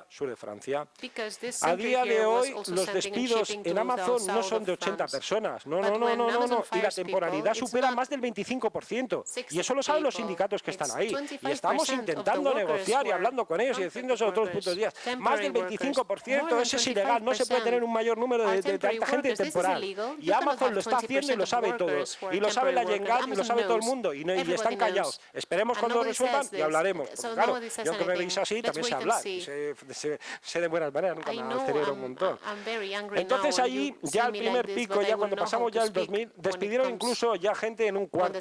Las formas ya son de lo más ruines que hay, de las formas que pueden utilizar. O sea, se pensaron que venían aquí un país España, porque España para ellos significa como Polonia. Polonia que es otro país, que los salarios son muy bajos, los trabajadores. Por eso en Alemania muchos trabajadores están muy enfadados, porque Amazon les está continuamente amenazando. Me llevo la producción a Polonia, me la llevo a Polonia, me la llevo a Polonia. Los sindicatos Verdi, todos estos no pueden. Entonces los obreros están organizando, al margen de estos sindicatos, utilizando esas siglas, pero están haciendo un trabajo aparte y están haciendo. Entonces cuando vienen aquí pensaron eso. ¿Qué hicieron? Pasamos las primeras Navidades. Cogieron, metieron en un cuarto bajo las excusas de las 5 S, que luego os contaré las 5 S de qué se trata realmente, y ya os daréis cuenta que es otra forma de percepción del capitalismo, basándose en la prevención de riesgos laborales y el famoso safety. El safety es un valor sagrado para Amazon, eso es lo que traba, pero se lo come a la tía. Metieron en un cuarto a 1000 personas rodeados de seguridad, como aquí, y hacerles firmar, que os vayáis a la calle y firmar el contrato. Este año se ha comportado, porque sabe que estoy detrás, sabe que estamos detrás, hemos hecho movilizaciones, estamos delante de la fábrica, hemos hecho, pero aún así no se comporta. Este mes de los Green, de los casi 1.500 que han despedido, solo se han quedado 200. Han ido despidiendo 500 personas de golpe. Y claro, y el comité no dice nada. El comité aparece hace poco en Radio, en Revolución.4, en un radio. Y encima decía, el desfachatez de compañero, decía que él no tenía miedo por su trabajo. Él no tenía, claro, ¿cómo vas a tener miedo si tú ya estás con 4 años ahí? Si nadie te va a despedir, nadie te va a hacer nada. Pero tú sabes lo que estás generando, sabes el odio. ¿Sabes por qué me habéis despedido a mí? Por represión sindical, pura y dura. Represión sindical, porque yo cuando dije quiero ser de la CNT y cuando dije voy a pagar mi cotización bajo nómina, ya estaba todos los los managers y todos de los de Amazon detrás mío. El mismo día siguiente de llegarme ese burofax, me llegó una OS manager que encima forma parte del comité de empresa, que eso es una vergüenza. ¿Cómo puede representar a los trabajadores una persona que esté dentro de la empresa diciéndome que por qué me había afiliado yo a la CNT? Que por qué si allí en Amazon todo es plano, todo se arregla y todos nos hablamos y somos unas personas, pues ya ves, un mundo idílico, eso es la hostia. Claro, tenemos futbolín, tenemos billar, tenemos pizza, los días del pico, ¿para qué eso? ¿Pero qué? Pero si nadie utiliza el billar, nadie utiliza el ping-pong, si lo utilizas es porque llegas una hora antes con el metro de Masblau, pero si no, cuando estás ahí en la media del bocadillo vas apurado, nadie utiliza eso. Es como los toboganes de Google, es que es un cachondeo. No, pero faltaba el PowerPoint, cago en la hostia. Y todas estas historias. Entonces yo voy continuando con esto y se me despide y continuáis y seguí haciendo mi actividad y seguimos haciendo actividad incluso hasta hace poco, el 30 de diciembre, que ya nos pusimos ahí delante de la empresa, los compañeros de CNT de Barcelona, con los de CNT del Prat, para ya decir a los trabajadores, oye, si te dan una carta de despido, pone la carta de despido no conforme, vente al sindicato más cercano que te vamos a ayudar, porque es que es lo que hay, es que cada vez van más a saco y explotando a la gente. El ritmo, las pruebas contra Amazon son imposibles. Por ejemplo, yo no puedo tener nada de Amazon porque yo no podía entrar ni un móvil, no podía entrar nada, ni una cámara, ni una radio, no puedo entrar, no, o sea, yo estaba robotizado, monitorizado y vigilado, porque en el burofax, es que encima son tan ineptos que en el burofax son capaces de decir, porque ya estábamos continuando sus pasos, o sea, me estáis vigilando y me estáis poniendo en un burofax, o sea, la vía jurídica, cuidado Amazon, que cuando volvamos, como vuelva, y todavía los compañeros que están ahí callados, porque claro, viendo lo mío, ahora lo que estamos haciendo es un trabajo más que nada en silencio, pues de gente que está ahí en Amazon, que me está pasando toda la información de Amazon, y que el día de mañana cuando eso, pues igual tengamos que hacer una sección sindical de Amazon, porque estamos hartos de todo lo que hay y todo lo que pasa. ¿Queréis preguntar alguna cosa y pararme, que yo estoy acostumbrado a eso, y alguna respuesta que vosotros también lo sabréis, por eso? Y entonces, pues bueno, nosotros estuvimos ya hasta el 30 de diciembre haciendo eso y a mí me despidieron justo en agosto del año pasado, como os digo, por razones disciplinarias, pero que no son razones disciplinarias para nada. Entonces, pues la lucha contra estas grandes empresas, pues la verdad es que es muy difícil llevarla a cabo a nivel sindical. Los sindicatos se quedan cortos contra estas corporaciones, se quedan muy cortitos.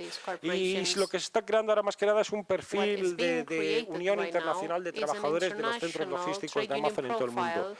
Están los angry workers, si queréis buscar, ahí los angry workers, que son gente del Reino Unido, trabajadores que están enfadados ahí con Amazon, y hay un vídeo ahí en los que aparecen las condiciones de trabajo, y cada trabajador te cuenta, he estado 2 años, he estado 8 años, he estado 3 años en Amazon, he estado no sé qué, y veréis ahí unas condiciones, pero pésimas, pésimas, pésimas. Nadie en Amazon, o sea, es muy difícil durar mucho tiempo en Amazon, son 10 años, 12 años lo que puedes durar, porque es que termina reventado, sobre todo lo que son las partes de los hombros, las lumbares y los pies. Los pies es imposible, es verdad, todo lo que os digan es verdad. Que se andan un montón de kilómetros, es verdad. La mayoría de la gente utiliza plantillas de gel, polvos pédicos de estos que no huelen para que no te huelen los pies, pero es imposible. A lo largo del día haces casi la ruta de los maquis. Yo porque me acordaba de los maquis, yo decía, bueno, me voy tirando, pero es que casi te tiras como eso, como venir desde Francia hasta Berga, pero venga, todos los días, venga, todos los días y todos los días. Se amparan siempre Amazon en el perfil de las 5 S. Las 5 S, no sé si lo conocéis la mayoría. Las 5 S es un modelo de prevención de riesgos laborales basado, pues eso, suprimir, señalizar, separar, no sé qué. Está basado en gran parte en el toyotismo. El toyotismo, que es la evolución del fordismo en el taylorismo. Entonces, todas estas empresas han cogido y han hecho que el capitalismo esté más depurado hoy en día. Y por medio de estas 5 S te pueden despedir porque no has pasado, porque te has comido un esto. Son objetivos, son subjetivos. El trabajo en equipo, el concepto de trabajo en equipo, ¿qué significa trabajo en equipo? Que yo voy a estar controlado, vigilado, porque al final se trata de eso, en el fondo, no hay otra excusa. Está bien, el concepto está bien. Y las 5 S está bien, pero no deja de ser el perfeccionamiento máximo del capitalismo y cómo estas empresas lo están llevando de pe a pa a cabo. Y lo están llevando encima con una serie de trabajadores que son esbirros de ellos, porque claro, no son todos como yo. Hay trabajadores en Amazon que están súper contentos. ¿Cómo no van a estar contentos? Cobran un montón de pluses. ING, Adeslas, no sé qué, 1.600 euros, 1.700 euros. El perfil que quiere de trabajador, como quieren en la India, no es un perfil de trabajador de 30, 35, así, no quiere un chaval joven, un millennial, consumista. ¿Por qué? Porque esos 1.600 se los va a gastar, y se los va a gastar, y le da su bono del 10% de su cuenta de Amazon para que se lo gaste, y va a estar súper contento de su trabajo y va a ser el más feliz. ¿Por qué? Porque gana más que el resto de la gente y tiene ahí eso. Está feliz. Encima, si luego estás muy, muy, muy feliz ya de tu empresa, incluso Amazon te pone una cuenta de Twitter. Cuando Amazon, un montón de gente, veréis, por ejemplo, en Twitter, que sale Daniel FC embajador en inglés. Son gente que van a gloriar a la empresa. La empresa les abre cuentas en Twitter. ¿Para qué? Para que cuenten pues, todo lo bueno que hay, que es la hostia, que les dan un dinero de no sé cuántos, de no sé qué. O sea, está todo tan perfeccionado el nuevo sistema neocapitalista para estas empresas, que es que es muy bochornoso y tienes que hacer una pedagogía, pero de base. O sea, decir a los trabajadores, a ti Amazon no te está dando nada, estás dando tu fuerza de trabajo, es como una cosa que no entienden, pero bueno, ellos lo van haciendo y saben por qué quieren ese tipo de perfil y saben lo que quieren y para lo que lo quieren y lo utilizarán siempre. Este país, por desgracia, pues no tenemos tanta movilidad, tanta movilización como pueda hacer en otros países, porque en Francia rápidamente ya se les está cayendo el chiringuito. En Amazon hace poco los chalecos amarillos han puesto ahí diciéndoles Amazon explota a los trabajadores y destruye el planeta, les cortaron la luz. En el Reino Unido el Comité de Competencias ya está mirando la posibilidad de unión de Deliveroo con Amazon. Cuando se junte Deliveroo y Amazon, ¿qué va a ser? Yo es que en esta charla también quiero dedicársela en especial a las Kellys, a los Riders y a toda esta gente que lo están pasando pero muy mal. Es que lo están pasando muy mal porque son consecuencia de todas estas grandes empresas y todo lo que nos está generando. Cada vez hay más accidentes de tráfico en esta ciudad. Los coches van súper follados porque tienen que repartir a un tanto, que están ahí pidiendo una subasta, trabajan 6 días a la semana, no pueden hacer otras cosas. Nuestros horarios en Amazon eran también rotativos, mañana, tarde, y el de la noche era voluntario opcional, pero claro, estate tú ahí 4 o 5 años a la noche y a ver quién aguanta. ¿Entendéis? O sea, se juega un poco con todo esto y hablar de más cosas, pues os puedo hablar pues de todo, no sé, es que se puede hablar tanto de Amazon, es que Amazon da tanto de sí que cada día salen noticias nuevas. Joder, hostia, la semana pasada salió que da 1.000 millones para el planeta para ONGs Amazon, pero ¿cómo me puedes decir que puedes dar 1.000 millones para ONGs cuando te has cargado todo el planeta con todo el servicio de furgonetas, de distribución, de logística que has hecho en el país, de aviones, no sé qué, hostia, que el último triunfo de Amazon es que ha llevado un paquete ahí al Tíbet y ahí salía, bueno, que ha llegado al Tíbet, no sé qué, pero ¿hasta dónde vas a llegar? Relájate ya, has destrozado todo el planeta y lo vas a terminar destrozando y es que no vas a durar ni 2 días y Jeff Bezos no eres más que un personaje y una marioneta del capitalismo, porque como estás aquí hoy en día vas a desaparecer y es el ciclo evolutivo que tiene todo el capital, que son empresas que nacen, se destruyen y están así y no se dan cuenta y los que estamos padeciéndolo todos somos nosotros.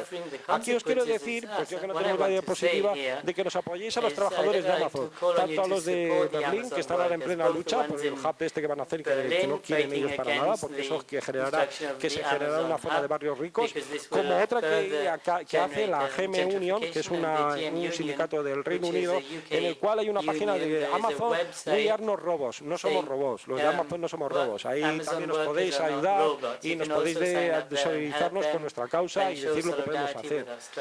Los Angry Workers están ahí también haciendo campañas y nosotros la CNT pues vamos a continuar hasta el día del juicio, vamos a continuar haciendo campaña, vamos a presionando, vamos a ir informando a los trabajadores y no se puede tirar la toalla porque más o menos lo que van a hacer estas en grandes empresas luego van a pasar a nuestras pequeñas y medianas empresas, como pasan con muchos trabajadores que les están tratando de forma muy déspota, Eures, Petrichol, todos los casos, cada día el sindicato es que viene con más gente y más cosas que pasan de estas.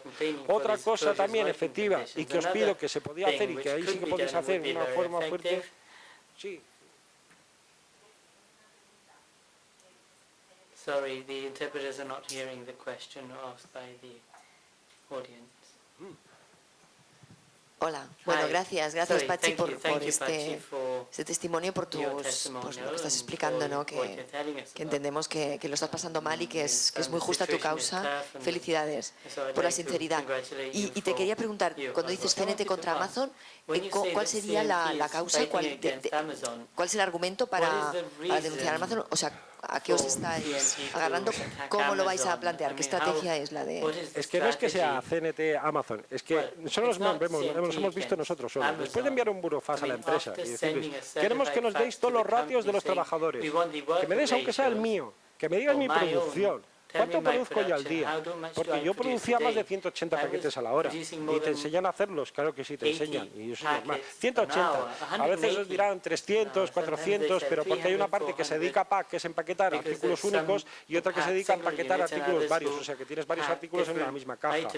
Bueno, eso, en toda esta... Entonces les pedís como más transparencia. Les pedimos todo eso. Y después de eso, fuimos a los del comité de empresa, que fueron comisiones UGT, claro, que eran los leasing managers, y nos dieron aspamientos. Encima se sintieron ofendidos porque les estamos reclamando eso. Y entonces por eso es CNT contra Amazon. Pero entonces, a ver, la administración o los poderes públicos no tienen aquí nada que decir. ¿Habéis tenido contactos o se callan y todo? Yo tengo un dossier muy grande que me pasaron los de CNT del Prat, porque hubo muchas conversaciones con promoción económica de allí del Prat, y al final se han bajado los pantalones. Yo no sé lo que ha pasado. Yo no puedo decir. Yo solo hablo en las charlas de lo que tengo pruebas. Yo no os voy a decir una cosa que sea mentira, ni os voy a decir una cosa eso. Yo solo hablo de eso. Yo no tengo pruebas. Yo si pudiera tener pruebas, no es que vaya así, es que ahora voy a la judicatura y les meto una demanda directamente. A mí que no me anden con chiquitas. Es que si yo tuviera esas pruebas, pero sé que se han callado y los compañeros ahí han estado y han estado detrás de él. Ahora ya no está el comunista del Prat, ahora ha cambiado, me parece que está otro, pero bueno, que no sé qué ha pasado, pero se callaron todos. Incluso cuando hubo el primer despido, que casi toda la gente entraba por la zona del Prat, Martorell y todo esto, que despidieron, quisieron hacer una huelga y parece que los ayuntamientos han callado. O sea, Amazon está... No lo sé. Porque alquila esos terrenos o no sabemos. Yo no puedo acusar. Los terrenos que hay en Amazon se los dio el Puigdemont. Y los terrenos sí que se a día de hoy que están vendidos a Corea del Sur. Terreno de Incasol vendido. No sé cómo. ¿Por qué se calla? ¿Por qué dejan tanta temporalidad? Tampoco. A mí no me dio tiempo para hacer las inspecciones de trabajo, porque fue hacer el conflicto, crearlo en abril de 2019 y en agosto del 2019 a la calle. Tampoco se buscaron, y venga, y todos los días, pero todos los días un achuchamiento que tenía, que yo digo, cambio de media hora, siempre se me quedan 10 minutos, todos los días a pasar por el arco de seguridad, que no sé qué, no sé cuánto, que si no sé cuántos, que si hostigamiento, los peores trabajos, puestos de flat, puestos de inducción, puestos de no sé cuántos, venga, pues ahí aguantando, bueno, si tienes que acostumbrar, me da igual, no me vas a tirar por eso. Y al final cuando ya no ven que no pueden por esa, disciplinario, ¿por qué? Porque te has ausentado, has ido al váter. Pero por lo que estás explicando, que es dramático, pues seguramente tendría que ser a nivel, no sé, los que están en la mesa pueden saber mucho más, de todos los trabajadores de estas grandes corporaciones, de todos los de Amazon en el mundo y de otras, ¿no? Que juntos, no sé, me parece algo importante a debatir cómo se puede luchar y trabajar contra este tipo de grupos que, bueno, que anulan al individuo y te desprecian cualquier tipo de derecho del trabajador, aquí, en la India y en todas partes. Sí, sí, no, ellos saben más que yo, por eso yo me he callado. Yo he sido un poco moderador, porque ha empezado ahí, claro, y con el compañero de la India, es que yo ya me he quedado, ya... colleague from India, I mean, I thought, well, what next? You know, I mean, the situation is terrible everywhere.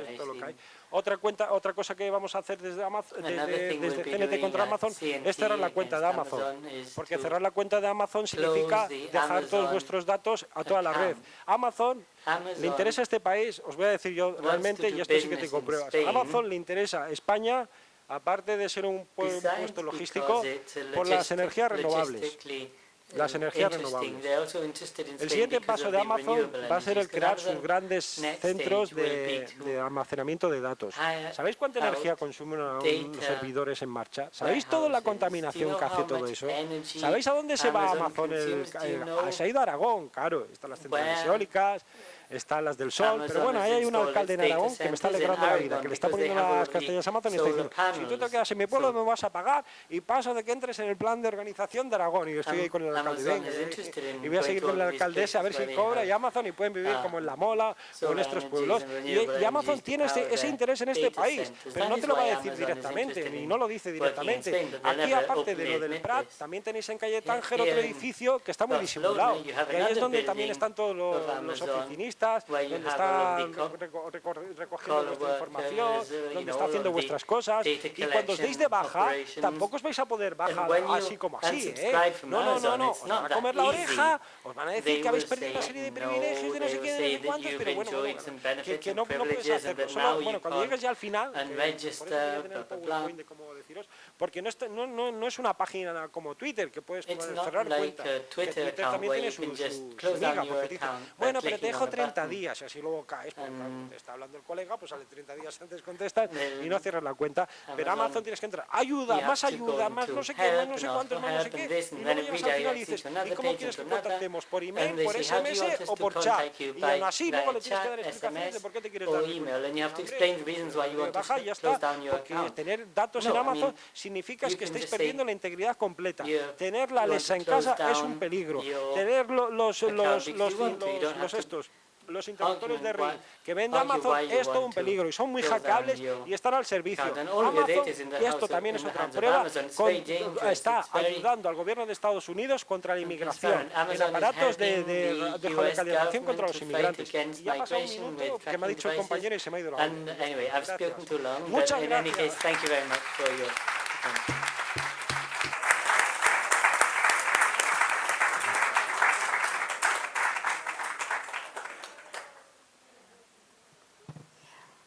Jo, bueno, obriríem un torn de preguntes, però a mi, per al·lusions, perquè s'ha al·ludit a comissions obreres, m'agradaria fer una reivindicació. En relació amb el que explicava el comitè d'empresa, els comitès d'empresa tothom sap com funcionen, com s'escullen i com es decideixen, es fa per un procés democràtic d'eleccions sindicals, que de fet hi ha un número més elevat de participació que les eleccions polítiques. Les últimes dades així ho apunten. Per l'altra banda, quan preguntàveu si es fa alguna cosa a nivell global, sí, existeix l'Aliança Global d'Amazon d'UNI, que compta en aquest moment 23 sindicats en 19 països. De fet, la iniciativa de We Are Not Robots part és part d'aquest sindicat que està dins d'aquesta aliança global d'Amazon D1, que és una iniciativa que el que fa és iniciar mobilitzacions a nivell transfronterer per tal de que quan es paralitza realment, es vulgui paralitzar logística, es faci a tots els països. Perquè en una societat globalitzada és molt fàcil que quan tu pares i fas una petita vaga al teu centre de treball amb un centre de logística com té Amazon, automàticament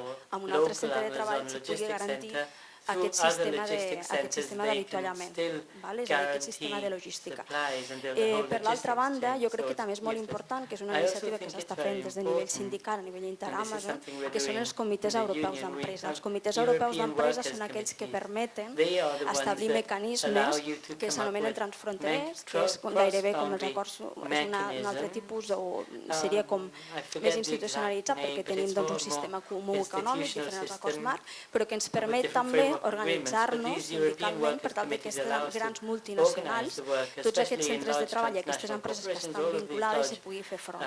Clar, el cas d'Amazon és molt pervers, realment, perquè no només parlem de l'Amazon, Amazon, no sé si sabeu que en aquests moments està controlant el que anomenen una de les principals núvols a nivell tecnològic, a nivell logístic.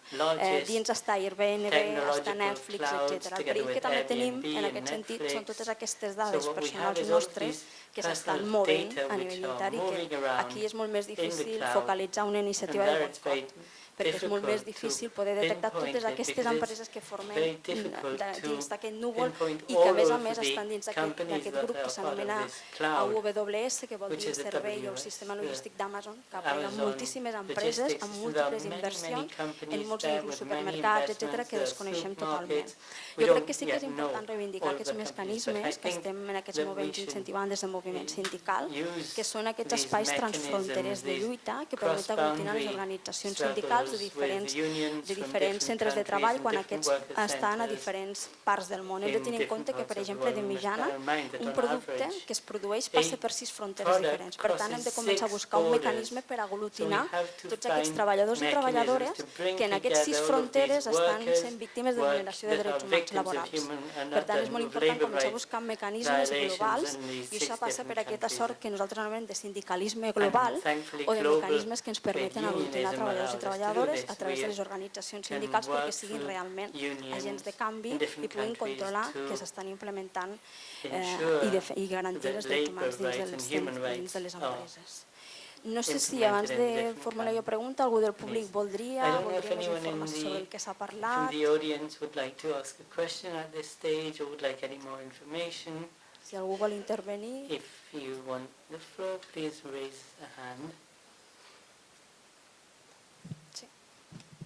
Yes. Hello, sorry, my question will be in English. I just wanted to follow up on your comment about AWS, and if you could elaborate on how individual consumers can sort of process these very, very complex ways in which corporations are kind of, I guess, accumulating power through individual data. And yeah, if you could just explain a bit about particularly the AWS model.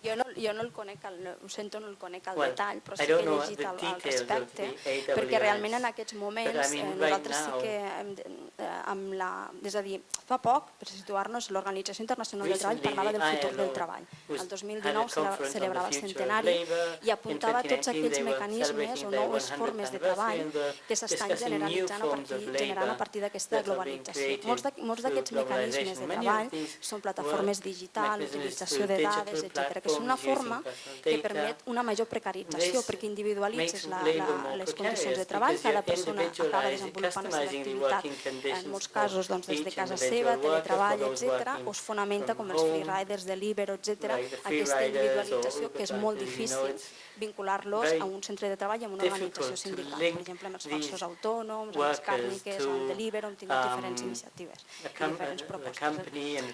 El poder corporatiu s'organitza molt ràpidament.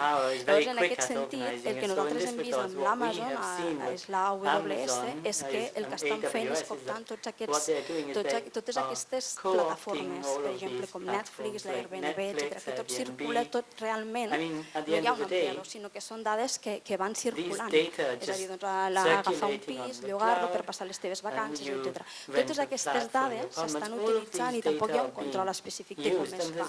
I això és un dels altres perits. Jo ho apuntava com un element que molts cops dificulta poder fer realment un boicot que ens sigui molt clar o molt directe, que ens incentivi realment, perquè Amazon té una capacitat d'impacte molt elevada.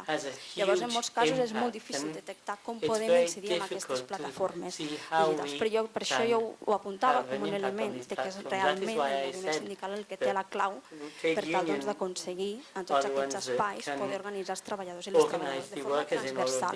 Hem de començar a pensar que aquest moviment sindical que nosaltres teníem com molt arrelat dins d'un mateix, dins d'un país, d'una organització, hem de modificar-la per un altre sistema.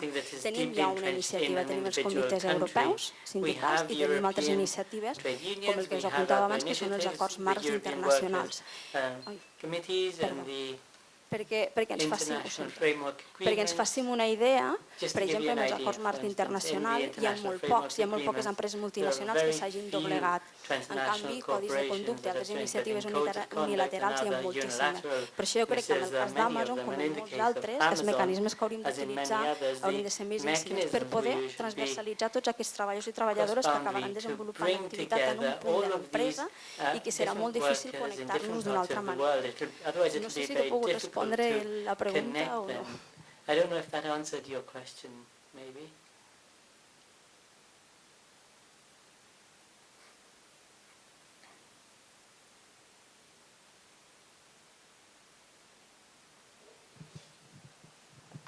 Sí, siguiendo con estas ideas, como consumidores, claro, no tienes la información que te permite decidir a qué empresa decides hacer boicot. Entonces, esta información, se está hablando de que las administraciones públicas, los estados, no sé si a nivel europeo se está discutiendo de cómo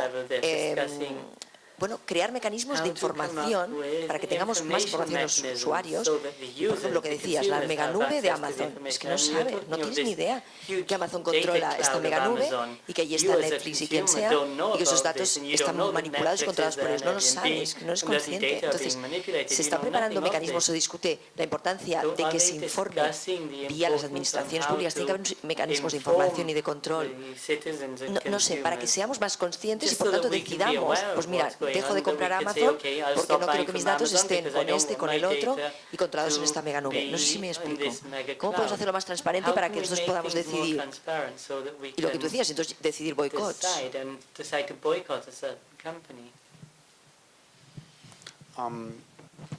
I think speaking into my own ear, with electronics, in the electronics industry boycotting the industry, I actually see a huge problem with this. You cannot boycott Amazon because they are everywhere. And Amazon is not only a service, Amazon is actually also the hardware. So it's not only software, it's not only the websites, it's actually the hardware that is somewhere.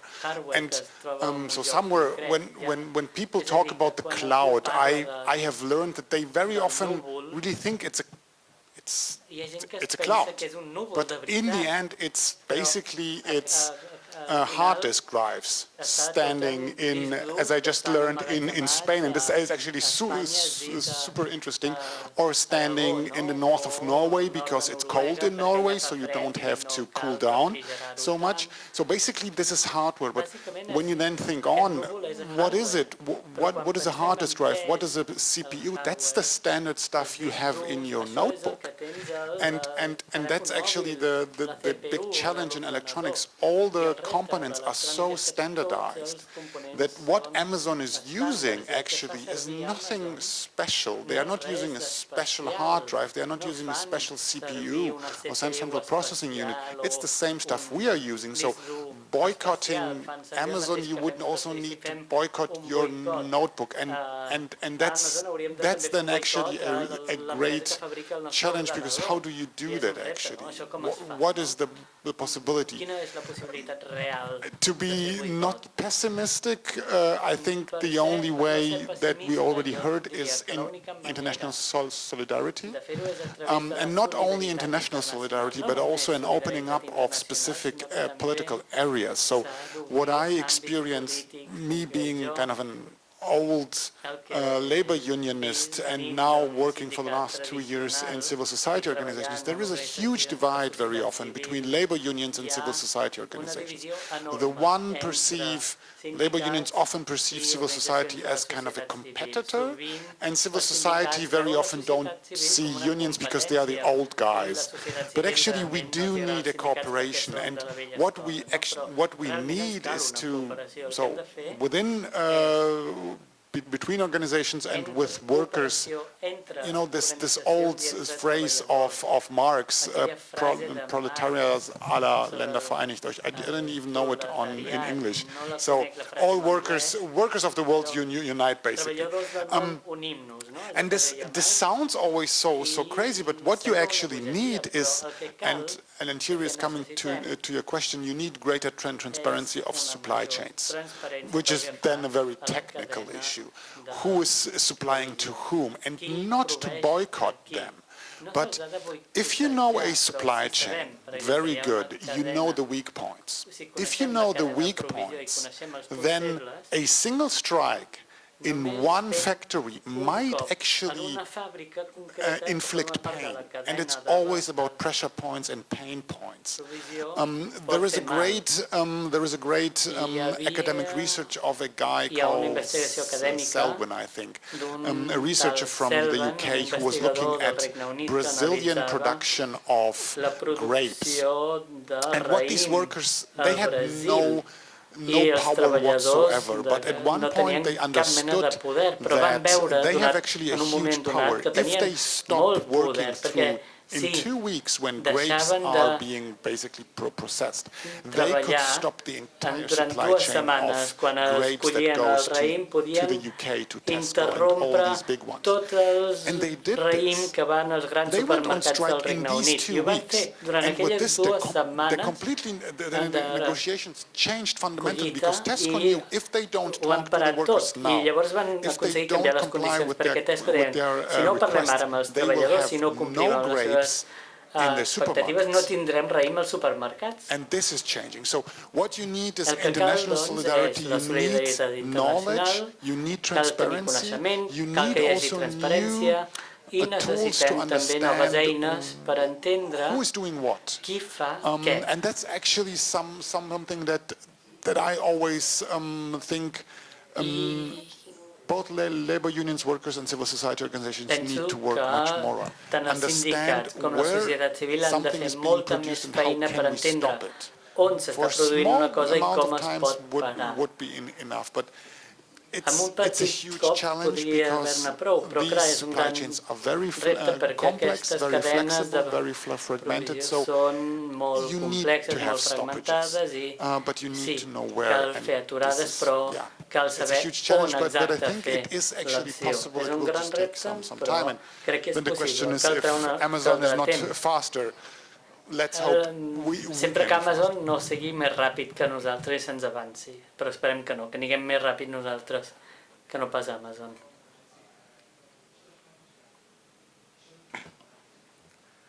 It was very interesting to hear. Ha estat molt interessant escoltar Patxi. I just want to, sorry to keep you for longer, I per retenir-los aquí uns minuts més, voldria aprofitar aquesta oportunitat per donar-los uns exemples més de violacions semblants que veiem a la Índia. Vostè menciona com no et permeten entrar amb el telèfon. L'empresa d'això passa també a la Índia. I hi va haver el cas de dos treballadors que van ser acomiadats per treure's una selfie a l'entrada de l'empresa. Compared to the garment sector in Bangalore, where you can conduct gate meetings at the gate and speak to workers. És molt difícil a vegades convocar reunions davant de l'empresa mateix. Forget trade unions, forget CSOs like ours. La indústria de l'electrònica. Police can't enter without the development commissioner's approval. Entra directament la policia i dissol la manifestació. There's also this example of one particular company where this is one of the very few independent unions that exist in the electronic sector. They have about 38 members. And for over 2 years now, until today, these workers have been suspended for being part of a union. And so what the company has done is they haven't terminated them. They've just put them in a separate room. They're not giving any work, no bonus, no raise, none of that. So basically it's like a standoff. If they terminate them, the workers have access to legal recourse. So basically these workers are being made an example of. I estan fent servir aquests treballadors com a advertència als altres treballadors. Just a few more examples, sorry. És a dir, que no els han acomiadat però els han aïllat. Després, els treballadors a vegades se'ls obliguen a signar documents que no entenen. Això passa també a l'Índia. Les cartes a l'Índia sempre són en anglès. Hi ha moltíssima gent a l'Índia que no entén l'anglès, que hi ha una gran diversitat lingüística, hi ha molta gent que no entén l'anglès i se'ls demana en canvi que firmin els contractes i els documents en anglès. Encara que la llei i els convenis de l'OIT diguin que s'ha d'oferir els contractes amb un llenguatge, amb un idioma que entenguin els treballadors. A vegades als treballadors se'ls dona un full en blanc, els diuen que signin el full i després l'omplen de contingut. I en quant a comitès d'empresa, per explicar com funcionen els comitès d'empresa a les fàbriques d'electrònica, bàsicament es reuneixen cada 2 mesos a la cantina de l'empresa, plantegen un parell de qüestions, si algú té alguna cosa a dir li diuen posis de peu i se'l fan fora. Així és com se'l fan fora dels comitès d'empresa i a la següent reunió no venen i ja està. També hi ha hagut un parell de qüestions que no he pogut mencionar. Es va aprovar una llei el 2013 que determina la creació de mecanismes interns a les empreses per presentar queixes. I és una llei que requereix que hi hagi aquest mecanisme a totes les empreses en què hi hagi representants dels treballadors i dones també. Hi ha molts treballadors que ni tan sols coneixen de l'existència d'aquests comitès i els que sí els coneixen no hi ha sovint una representació adequada dels treballadors ni de treballadors. Això no vol dir que no es produeixin casos d'assetjament sexual, simplement que no es denuncien. Recentment, una treballadora va ser violada en grup i assassinada per diversos treballadors de l'empresa. No sé quina ha estat l'acció, quines actuacions s'han fet fins ara, però això ens mostra que els mecanismes no són eficaços i que no són accessibles pels treballadors, especialment pels treballadors temporals. Gràcies.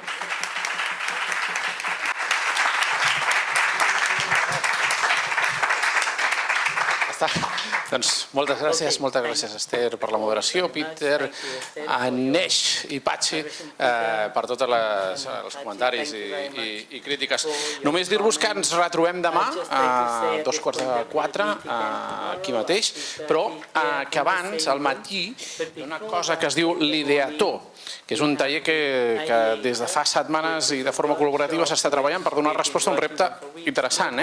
Com podem donar una segona vida als components dels mòbils obsolets per evitar que es converteixin en residu. Per tant, és un bon taller, una bona iniciativa. Ens trobem demà, 15:30, aquí mateix. Gràcies. Bona tarda.